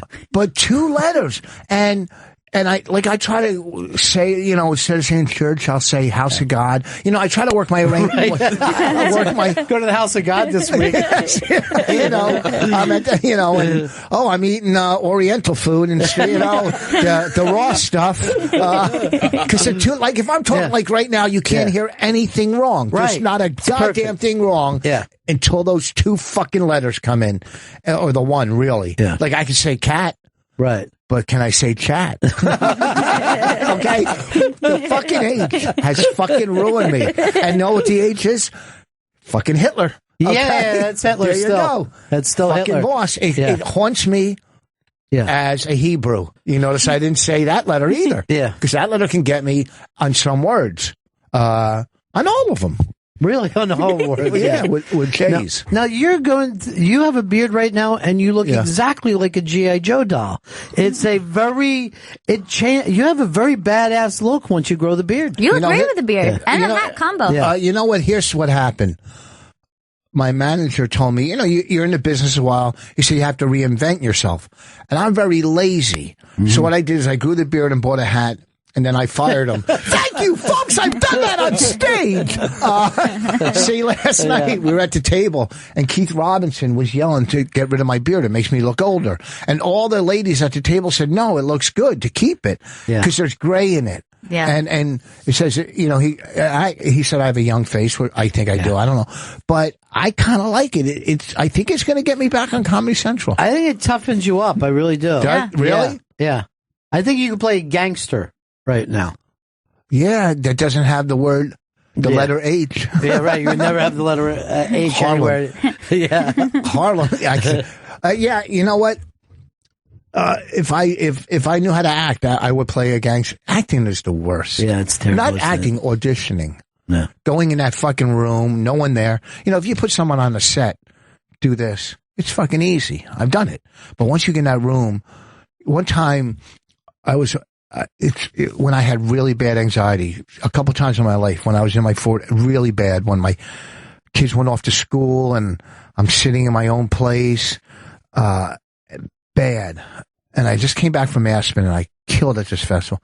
So I just auditioned and I told my agent, I can't go in today. You'll be fine. I swear to God, it was for the head of casting for Fox. This, you know, this was 15 years ago or 18, whatever. And I'm holding the copy in my hand and you could see it fucking shaking. She called my manager and said, we can never see him again. That's how bad it was. We can never see him again. We don't care. He is not in the Fox family ever. Okay? That's how bad it is. And you don't know what brought on, it was just like a thing that happened for a while with you. What, anxiety? Yeah, the anxiety. No, I know what brings it on. I mean, because I haven't come out of the closet. No, that's the thing. Well, when I was young and had it at 21, bad. They didn't know what back then. They didn't know it. They thought you were nuts. They gave you Thorazine and Haldol. You know, I was doing the Thorazine shuffle around the hospital for 2 weeks. You know, then my friends go, "Oh, he needs a vacation," and they took me to Florida and all these drugs. And we get there a day. I go, "Take me home." We drove back home. We drove down. I went to the hospital, and I was 21, and for whatever reason, you know, you have, I guess, anxiety. And back then at 40. You know, my wife and I were separated, and I used to have my kids in the day every day. Mm-hmm. She'd have them at night. So my days were full, my kids, and then I'd go do a club or whatever. So when they went off to school, now I'm bouncing off of fucking walls. I'm 40-something years old, living in an apartment, no career at the time. You know, I'm doing fucking whatever. And it just came out of nowhere. It was so bad. And I'm getting it now talking about it. I get anxiety talking about anxiety. Well, have you ever gotten anxiety? Yeah, it's come at different times in my life and left just as mysteriously. But one is when I attempted to get sober by myself. I was like, oh, I'm not drinking. And I fucking started to feel crazy, and it would just come on for no apparent reason.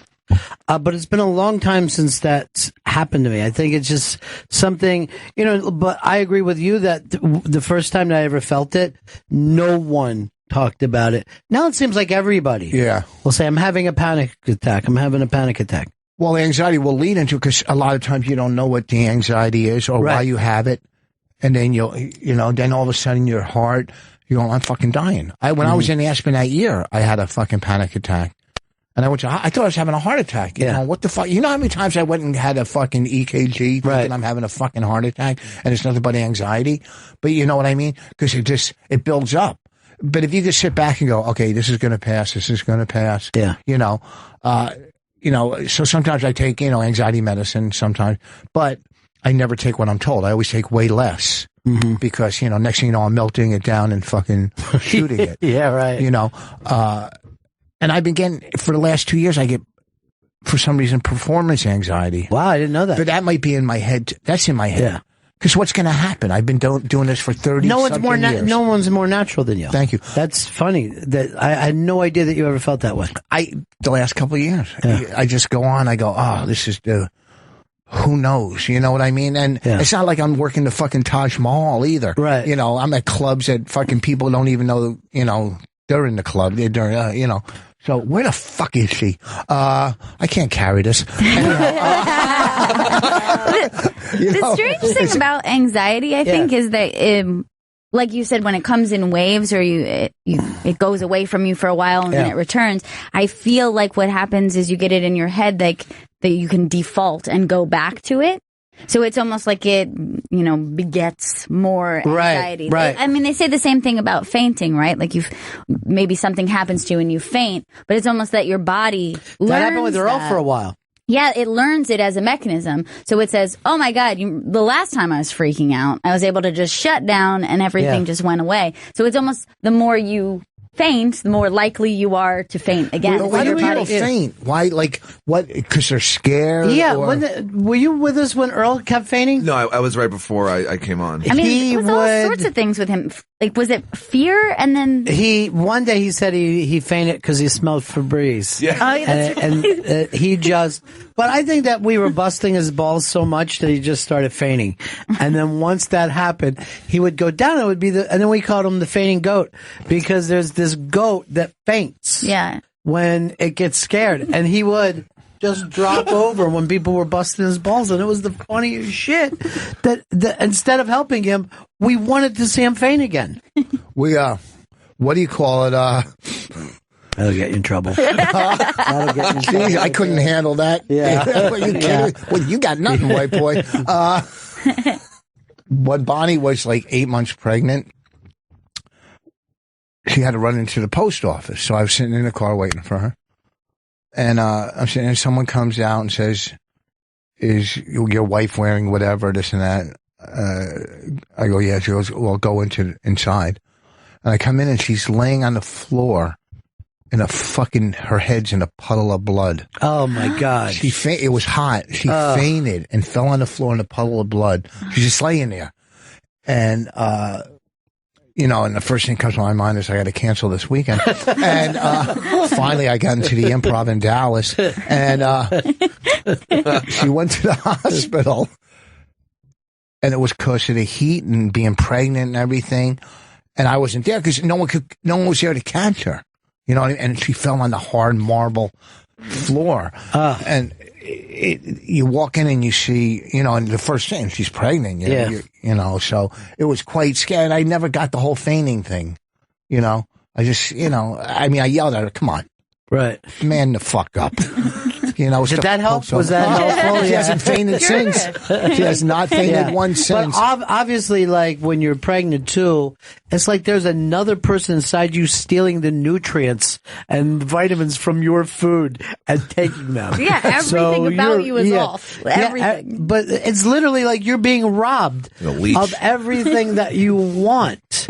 Your body wants, you're giving it to another person. So I'll never get past the strangeness of just the fact that we carry, well, we don't, women do, but they carry around another skeleton inside of them.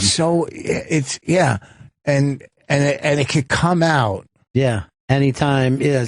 But out of such a small area. I mean, not with her, but, no, that, you know what I mean? Yeah. It's unbelievable. And that's funny that you would even say that because, you know, guys worry about cock size, but once you see that child, with a vagina, you're like, no one has a cock that big. So that's why you go right to anal.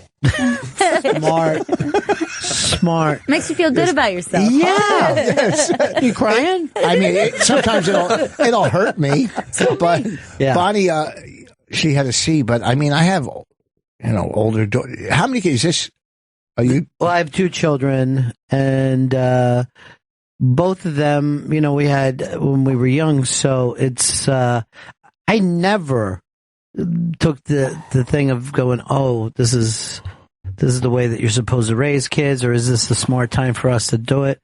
My chick just said, hey, let's have a baby. I said, yeah. And a week later, she's like, pregnant. And I'm like, huh? Thought we were supposed to try, like in the movies. You want to get her and let her come in, or Bonnie's here? Come on, bring her. What? I thought it was one of those famous codes. How long did it?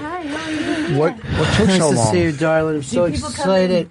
My Wife Hates Me Valentine's Day special, hosted by Ron Bennington and featuring special guests, is happening Tuesday, February 9th at 8 p.m. at the Village Underground. Go to ComedyCellar.com for tickets. Go ahead. I told him the story when we first met, and you yelled at me for voting for a certain person during Last Comic when my vote didn't mean anything, and how I felt you should have still voted, you know, right, appropriately, despite the fact, you know, you should have known. Should be loyal to the comedy. Cause. Yeah, yes. To the cause. But you know how Rich... He said she has nice boobs. Right. I said, you know, that's an asset for sure in comedy as a woman, but is it all of it? Is this everything? Well, did you guys already talk about the Amy Schumer thing? No. What is your take on it? Well, to be called a joke thief is the worst for a comedian. I know what I would do if I was Amy Schumer. I would stop stealing jokes. I would definitely just put the kibosh on that immediately. Don't do it, Amy. It's not working out. No, Amy accused me of stealing a joke from her one time. Is that right? And I gave it back. Yeah. I said, go ahead then. Go ahead. It's so important to you. Yeah. Keep it. But comics think this way all the time, right? Comics constantly Gallagher told me he thought I was stealing it. Because I one day had a piece of watermelon before I went on stage. I just took a couple bites. And a bite is different than a smash. But I got mad and threw it on the ground. But if you were Gallagher and you looked over and someone had a piece of watermelon, you're panicking. Like, right. Like, but then you could just be like, what, you're the only one who can eat watermelon? Yeah. No, but, I mean, like, do you think Gallagher ever said it was open air? You don't smash a watermelon to close, do you? Didn't his brother? Yeah, Gallagher too. Yeah, so his whole thing was stolen. I thought he sold it to him. I mean, then he took it back. Yeah. Oh. And the thing is, with Gallagher too, he didn't play big theaters. He would play little clubs. So, I mean, it was really a different scene of having someone burst a watermelon 2 feet from you. Yeah. I would be in clubs, and he was coming next week, and they would put saran wrap or drop cloths around the whole place like it was a crime scene, and it was because what he was doing on stage, right? But it was a fucking horrible. It was a comedy massacre. You know, to get back to Amy, I thought she just pulled off how quickly she shut this thing down. Though it's a very difficult thing once a rumor gets out. And she was able, with one interview and whatever. Right, she deflected by saying she was a pedophile. Is that what she did? Well, you know what? Now that women have finally become pedophiles, it's a new world. We've made it. Yeah. Well, it is. It's a huge. Yeah. That is a weird. I was thinking about it the other day. Like, if a guy is 40-something dating like a 20-year-old, you're like, gross. Yeah. But if it's a woman, they're all like, woo. Yeah. Well, But the thing is like, it's got to almost be grosser for her because young boys are just so annoying. You know what I mean? Like the second you got to be sitting there when they're talking about fucking Star Wars or whatever they care about. Yeah, you've got to put something in their mouth. Shut them up. Which is grosser, that or like maybe a guy 56? Oh no, go ahead. I don't want to. With a young boy. He's just speaking about his own experiences. No, I'm not. I'm 58. Oh, a little different. That's did you know about the Chelsea Handler thing? Yeah. On the West Coast, there's a different war with Chelsea and a girl that wrote on her show, Heather McDonald. I want what I would love to see is not these like two, comedy superstars batting away the less famous. I want those two to fight each other. I want to see a battle between the When queens. is the last time that we've had, like, remember when Kinnison and Dice used to fight? Yeah. And it was gigantic. But it was more Kinnison than Dice. I don't think Dice gave a fuck because Dice was so big at the time. Well, Kinnison, you're right. It was all him, and then Dice, I think, slugged him or somebody from his thing out at the Comedy Store. No, what happened was... It's weird when you look back on it, though, because you think Kinnison is bigger than Dice. But I guess at the time, maybe when everyone's, in 20 years from now, Tammy will be will look back and be like... No, Kinnison was never more famous than Dice. But he seems like it now. Well, he seems like it now because Dice is such a pathetic comedian, really. I mean, it's an embarrassment, isn't it? Can we all agree with that? He shouldn't be doing it. Come on. It's like people just wait around like in silence for his first 40 minutes until he gets to the hickory dickory dock or whatever he does. No, he's a great guy. Oh, okay, there we go. Yeah. We can all breathe again. We can all breathe again. Bonnie and Dice. I'm trying to start a feud with Dice because I feel like intellectually I could handle that. Yeah. It's like, I don't want to go with somebody who's too bright, Well, you didn't marry one. This is why. Yeah. So I could always feel superior. Well, Bonnie had a little thing with Dice. We were at Florentine's wedding. Tell the story. You're better at it. Well, first, I said he was filling out to see how much he was giving him. Uh-huh. Yeah, he was just doing it at the table, like writing a check, and I go, "We gave $1,000. What are you giving?" As a joke. I mean, we gave what, like $50? No, we gave. And oh God, Rich. Well, we were very generous. Don't ruin my story. And I gave it to him. So he was irritated at me for that, and maybe this is why. So then they took a picture because all the comics. The people at the wedding kept wanting to take pictures of the comics. There was a lot of us there, and so they decided to have this group photo with all the comedians and just have everyone take the photo. And they started calling me over, like Bonnie, because I was talking to someone. And so I go up there and Dice goes, no girls. Okay. Oh my God. Yeah. So it was embarrassing, but I tried to play it off like, I don't care, whatever, man, sure. And so I went and sat back down, but then I gave him the finger. At the table, how'd you give him the finger? I gave him the finger like this, but I don't know why I did it. Of course, her teeth. But then you went on radio. What did you say on radio? No, then I said after his girlfriend was with him, and his girlfriend was like a little bit one of those, like where she wears like, she's got great insurance. Her heels are like this tall. I mean, she's got a, and so she was like, it was he being a bad boy to me. And I go, that's okay. I've already contacted the Huffington Post. And then he must have thought that was real because then he. No, you said it somewhere else. You tweeted something. And then I tweeted. What'd you tweet? Because that's when I just taught you about Twitter. Remember when I told you? No, I didn't. I don't think I tweeted anything about that. No, you did. I just told him that I did.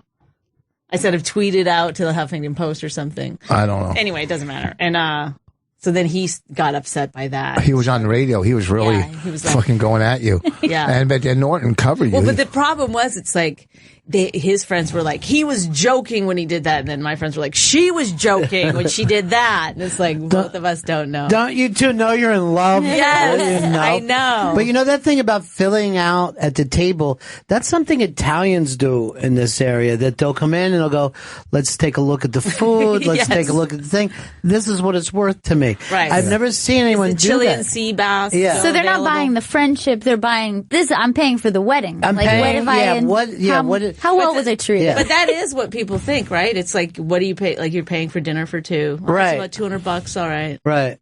At the end of the day, I don't know why we still do it. It seems like crazy that these. Why aren't they just doing a Kickstarter for the wedding? Right. You're thinking, $40,000 some guy will put up so his kid can get $26,000. You're just like, give him the 40. Yeah, weddings are ridiculous. They're ridiculous. When we got married, I mean, we've talked about it. We had we had a little wedding, I mean, in Canada for her family. Yeah. And they're coming in fucking flannel. Stop it. What? They wear flannels, and we got, I mean, they're all farmers, and, and they're all farmers. You know what they're saying? They're all Jews. Okay. No, well, don't try to stick up for the farmers that gave us towels as wedding gifts. Who cares? It's a different. I know. You didn't spend a lot on that wedding, right? So what do you give Yes, a we shit? did. You're like a little Jew back in the hotel room. Like, what? That's $25? Oh, come on. Oh, please. You're sitting there. How much do you think we can get for these towels on eBay? Oh, yeah. Mrs. Bride-to-be is cooking the fucking food with her aunt in the fucking back room. Shut the fuck up. It was a hunting lodge. Hotel, so there was people walking by with coming through. Dead fucking moose walking Dead by, deer and dead moose. dragging dead deer. But it was fun. Oh, that sounds nice to me. That sounds scary if a dead moose is dragging a dead deer. I know. I was like, animals. is anyone going to stop that? I can't be the only one. This is why this is the best show in the world. Go plug away, Chris. Don't just sit there. You're not just watching your plug-in. The My Wife Hates Me Valentine's Day special, hosted by Ron Bennington and featuring special guests, is happening Tuesday, February 9th at 8 p.m. at the Village Underground. Go to ComedyCellar.com for tickets. They're going to air it. They're taping it to air it or Don something? is going to air it. He said on Comedy Good, like they bought my last CD. Mm-hmm. What is it called? 141 IQ. There you go. And, I cut a deal with Shears, but they play me on fucking, only on, I want to get on, play me on Comedy Greats. You should be on Comedy Because I could tell you some comics that are on there, I'm going. Do you know what's funny about this is that like What? every comedian would be like, play me on Comedy Greats, but as a personal conversation without a microphone. Like, do you know what I mean? Yeah. Like, why are you? It irks me. I'm just talking about it irks me, okay? People who did not know before you weren't on Comedy Greats Well, no, I might be. are now. Well, let me do this. I'm going to get you on Comedy Goods for two months. If it works at Comedy Goods, then maybe we put you in Comedy Greats. Let's see how it goes. And then after they bought it, then I think Don goes, hey, we're going to take your other CD and not play it anymore. I go, what the fuck? Because I make money from that. Yeah. And they've only played 2 tracks. I go find some other tracks from the old one. Right. And don't get me wrong, I like it. He helped. Listen, he works with us, Don, all the time. Yeah. So his hands might be tied with another comedy person here, which I don't know. But off the air, I'll tell you who's on Comedy Greats. And, I'm not going to badmouth anybody. Just write it down. Okay. Just write it down. No, because I'm not going to write it down. No, I would never won't say it. I would never say. And I'm not. It's fucking This is how this ridiculous. works. Yeah. Huh? Yeah, we have to have like a code that we can all live by here. And I'll just tell you whether I think the person belongs on there or not. Or I do if they are, at least, right? All right, let me see. Oh, you gotta fucking be kidding me. Yep. A fucking hippie and a black guy like this? And you're telling me they belong on there? Come on. Come on. There's one fucking dude caught on fire. What the fuck are we talking about? Yeah, the other one had 14 heart attacks. You know what I mean? Come on. Yeah. Fucking prop act. Yeah. Well, he did have a lot of heart attacks, didn't he? Yeah, he did. He had a lot. When I was in Aspen having my anxiety attack up in Aspen, they brought, they came to give me oxygen and all this stuff, and they dragged me in this dressing room. I'm sitting there, and he looks at me and goes, I've had a couple of them. Don't worry about it. Don't worry about it. Yeah, hey kid, you're having a heart attack. Thanks. You're lucky you didn't say you're stealing my bit. That's mine. I was doing the that. one. Well, yeah, him and 2 other comics said it, and then 2. Dropped out, turned around. Yes. I hate when media takes tweets as like a story. It What are you going to drives do me now? nuts. What are you going to do? I mean, this happens constantly with the sports guys. The sports guys will write something like, fuck this team. And then like 2 seconds later, they pull it off. But it's already out there. People, they mirror it and send it to the media. Right? So you're stuck. You're not going to give away that story. Those 3 girls, they just started pounding on what's probably the biggest comedian to the mainstream today. Right, absolutely. Well, no, Kevin Hart. Kevin Hart's almost sailed past it, right? 'Cause Kevin Hart is like on Olympus somehow. Yeah. So the other day, somebody said Kevin Hart, his 7th fucking movie opened at #1. This is 7 times in a row. And I'm like, he said only one movie didn't open at #1. He said that somewhere recently. I didn't even know that he had that many movies out. But he sold out Philadelphia Stadium. But if you think about it, who wants to sit in the back? It's like looking at a tick with a microphone if you're that far away. Like, who's going to go to a stadium to see? Richard. Well, it's not racist. It kind of seems a little racist. Why would it be racist? Tick, I hadn't... It's a dark colored. I'm not going to say it's like. He's short. Tiny. I'm not going to. You know. I'm not going to say a goat with a microphone. No, Then but it would be the way misleading. it comes off, I mean, what does a tick normally eat? Watermelon, and you know what I mean? Yeah. It's again going back to Ticks that. are known as being lazy. Right. Okay. They'll bite you with their gold And what happens? They don't take care of their babies. Yeah. You know, they just steal. leave. That's part of it. Yeah. So They're that's why wearing we're bringing it up. chains around their neck. They talk really loud in the movies, stuff like that. Right. So that's what it kind of came off that A lot way. of them hang outside check cashing. But he has that. He has that big screen, right? Where you work. They always have next their to- dog. Yeah. Hold on to him. Sorry, I didn't mean to interrupt you, but I couldn't yeah. help myself. I Yeah. felt like I had a good one. Yeah. But yeah, I guess she's the biggest female comic, and he, you know, I mean, from like. I wouldn't even want to be that big. Yeah, that's too much. Gross. I wouldn't even want all that money. I do too. Yeah. Whoa. That's like do I want to clean that much house? No. No. When I'm on a plane, I want other people to be there. I don't need sitting alone. I'll get my own food. Thank you. That I can get what I want, you know. Bring it on the plane with me. It's weird. I wonder, like, how many times Seinfeld goes, no, I can't do that joke. It's no one else gets it except for rich people. You know what I mean? Yes, I'm sure it's a lot of material. Like, oh no, I can't. But when you're that, why don't you own it? Like, and then write material about being like Because that's nobody probably- would come to your shows anymore. But you No. could just then, like, you know, I'm only selling tickets, but they're at $100,000. Yeah. No, fucking London Lee used to give out dollars during his. He was a rich kid. Do you remember London Lee? Yeah. Well, that's why I think that's why. Well, That's go a ahead. funny bit, though. Just to go out, just start throwing money. Like, I don't Cat give Williams a fuck. did that for a while. It's so great. Now, Adam Sandler acts like he gets his brother's clothes handed down to him. You know, Adam Sandler must be as rich as can be, and yet if you see him, he's always dressed like a slob, no matter where he goes. On late night shows. Late too, night like- shows, he just comes on. Is this, like, I don't know, is this okay? It's all I have. Yeah, he's just like, he looks like he's ready to.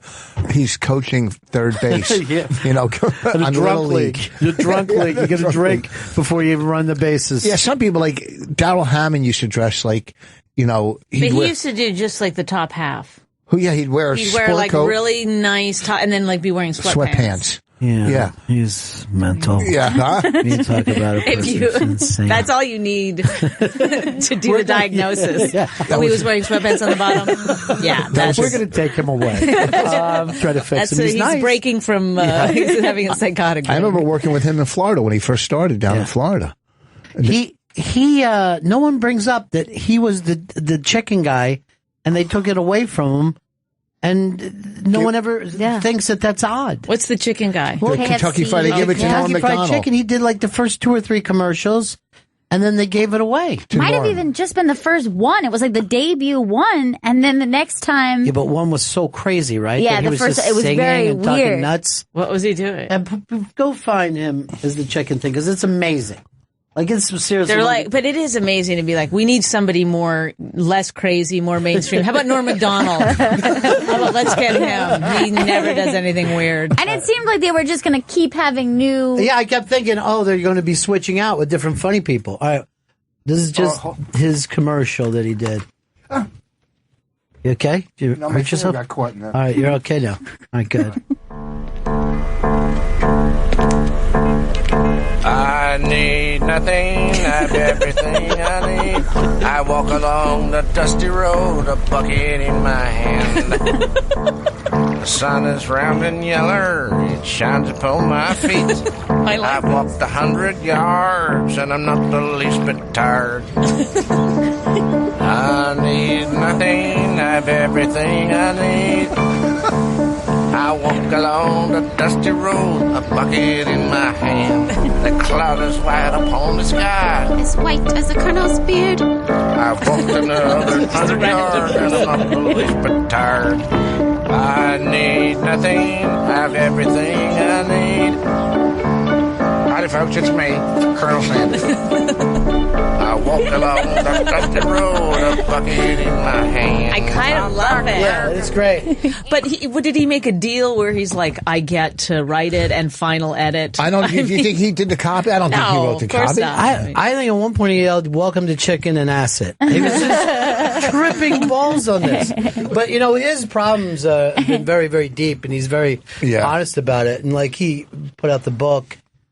It's stunningly scary, you know? Oh, his Yonkers story is the best. Yeah. You ever heard of that one? Well, refresh everybody. Yeah, we heard it. Okay, and anyway, another thing that I wanted to talk about.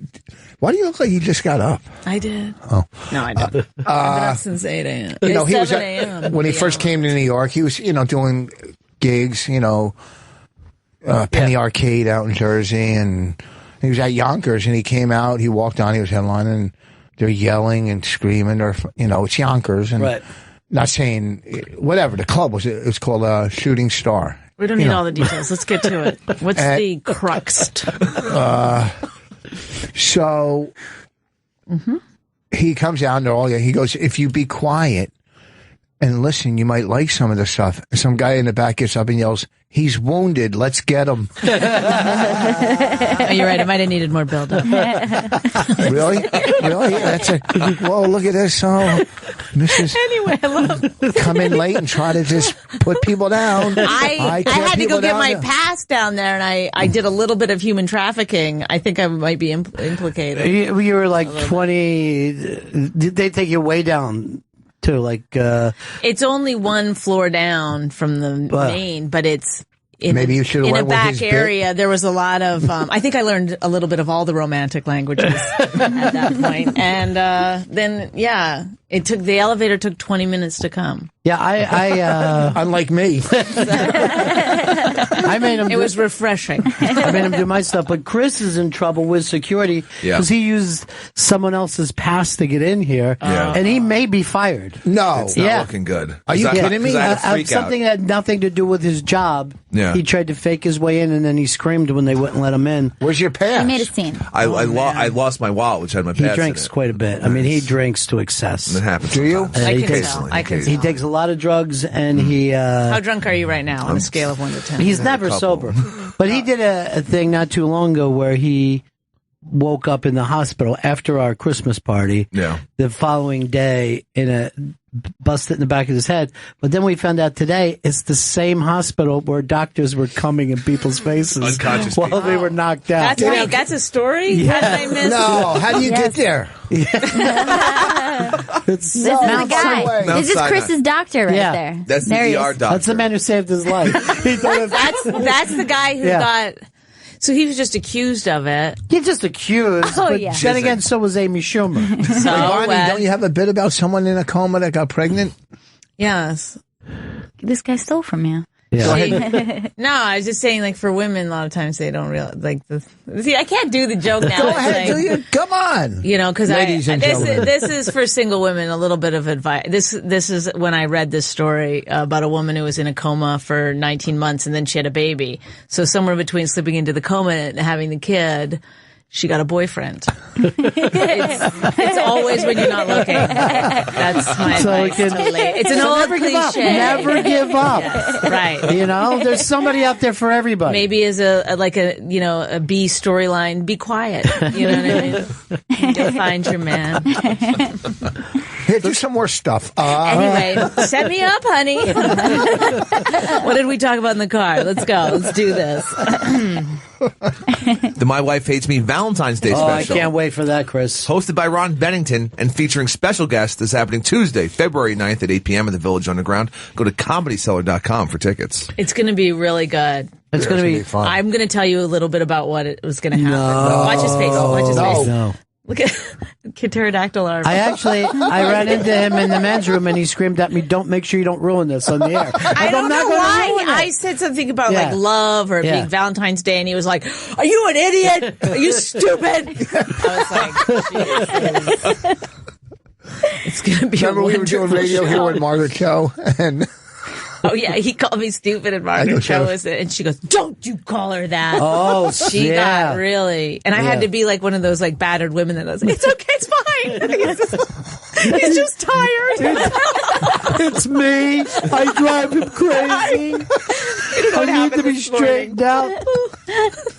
That's so funny that she thought she was saving you. Yeah. Next thing you know, she'll want to play golf with me. You know what I mean? You got to draw the line. Right. You know what I'm saying? Want to she yelled at me for buying that. What are you talking about? I'm saying if you give, I don't want to do anything with you. Yeah. I've made a mistake. I don't know how to rectify it. Wait, didn't I see you on Periscope golfing and it was like foggy and wet and you were by yourself? Like, this is the saddest. This isn't a sport. Hey, anybody out there? It's a man with no friends. I know, because I was going to, and I started having a panic, getting anxiety. This is what happened. I'm in the middle of nowhere. It's cold and foggy, a little rainy. And I swear to God, I go, a bear's going to come out and attack. In my head, I start thinking, now I'm going to be attacked by a bear. And there's no fucking, bears where I was. You're in Jersey, right? Yeah. There's bears. No, I know there was bears. Not in central. In northern there is. And on the websites. But, that's a gay joke. Yeah. Oh, thank you. Maybe I should do a little quick setup. Hey, when you're to come. You did it to me, and then I tried to get out of it, and then I just like a little fucking ham. Of course you're going to do it. I just want to make sure that you would do it. Don't you dare attack him. Just like our daughter. Are you okay, honey? Just blink if you need me. Just like our daughter. Every time we drive somewhere, Bonnie puts that black dot on her hand and holds it up to the window. Do you know that story? That's a good bit. I just thought of a good bit. You're in trouble. No. The palm. It's like a signal. You're in trouble. Yeah, so it's a signal. You make a little dot. A black dot on your hand. And you're like, lady. You hold it. Or if you're being kidnapped or. Yeah. Or if a bear has you. Black hair. So you always go to the. The person, the perpetrator. Do you have a marker? Do you have a black marker? Oh, God. That's why I married him, folks, because he keeps me in stitches. I'm going to try to get out of this gig. It's really scary. I'm really starting to get nervous. Something bad's going to happen. I'm sorry, sir. Do you have a marker? Don't you do the Amy bit? Let me do it. It's just funny. No, I'm just saying. What is wrong with you? What's wrong with me? A lot. Yeah. I had a root canal 2 days ago. Wait, 2 days ago and it still hurts? Well, I had it Tuesday morning. Right here it hurts where the Novocaine, not the tooth. You heard from where the needle went in? Just here, sore, swollen. But I texted the dentist. He said that's normal for a couple of days. Oh, okay. But he's asking, is it the where they drilled into your tooth, or is it from the needle? I don't fucking know, because pain doesn't say, hey, this is why I'm... Yeah, but dentistry is kind of painless now. It's not like years ago. But after a root canal, the dentist said 48 hours after is usually the worst. It is depressing to think, well, if this didn't shut you up, nothing. Yeah. I just think you got an infection. I don't want you to worry about it. No, I've been taking antibiotics. I know. That's the worst. I had a root canal that got infected. My whole face was this big. Do you know how much we pay in copays already? It's the worst. But it wouldn't get infected that quick, would it? No, you're fine. How do you know? I'm just guessing. I just want you to feel better about yourself. I don't want you to worry. Oh, I better call Dr. Steve. Yeah, you should. Oh, fuck. I think he looks like a G.I. Joe now since he's got the beard. I think it gives him a really badass kind of look. Mm-hmm. Yep. You could be like a Navy SEAL that just got back and you've seen too much. just got back. What was he like? But he was imprisoned for like 25 years. Well, they have some lifers in the Navy SEALs. How. There's guys who just, the Navy SEALs, I think the cutoff is like 26. No, but they have like colonels and stuff. I mean, there's some guys doing desk work, and hey, did the SEALs get all the food they were supposed to get? Well, nobody goes, hey, were you look like you were with the Navy SEALs, but behind a desk in the office part of it. Supply guy. Were you doing some paperwork for them at one point? You look like that to me. This dude's way overweight now. Drinking too much. All right, we got to wrap this one up. It's so great when you guys come in here. Thank I you love for having it. us. You're the best. Can't wait to do the gig with you guys too. It's Chris, going to be really fun. Maybe about love. Maybe has a theme. There's no theme. It's a fucking microwave hazing. There's no love. Oh, there's a theme. There's some guests. We're not allowed to say, though, but it's going to be the greatest night ever. It's going to be great. It's going to be fun. Can I just tell you, when I guess Don came and asked for you guys, right? And then he just acted like this could change everything for you, Ron. This could be the best thing ever. And then I was like up at night, tossing and turning. He's very fired up on this. Yeah. It was hard. I think it's because he felt it's his idea. Oh, is that it? Yeah. He was like, he came and asked if we wanted to do it. He actually came back to me and talked about changing people and are you comfortable with these guests? And I'm like, I'm comfortable doing anything. It makes me realize that he probably doesn't do anything all day. Yeah, and then he's like, I have a goal, the 9th. I have something to do every day. He called me at 3:00 in the morning. I want to just bounce a couple ideas. Do you need your own spotlight? Like, I don't know. The My Wife Hates Me Valentine's Day special, hosted by Ron exciting. Bennington and featuring special guests, is happening Tuesday, February 9th at 8 p.m. at the Village Underground. Go to comedycellar.com for tickets. It's only $10. That's it? Yeah, I know. I don't want to charge people more. I feel bad. He's great. Yeah, you are terrific, man. Oh, really? Yeah, you're a good dude. I think it's infected. Yeah, it is. And I didn't want to say anything, but my cousin had that before he passed away. And that's why I recognized it immediately. I have to undo everything you're doing right now. You know that, Yeah, right? but he's asking. He wants it to happen. Maybe I'll go to the dentist after this. Yeah, you got to. Yeah, that's money well spent. All right, that's it for us. We'll see you all again in 1974. Thank you. Thanks, guys. Ladies and gentlemen, the evening is over. We hope you all enjoyed yourselves, and we'll see you all again in 1974. Good evening!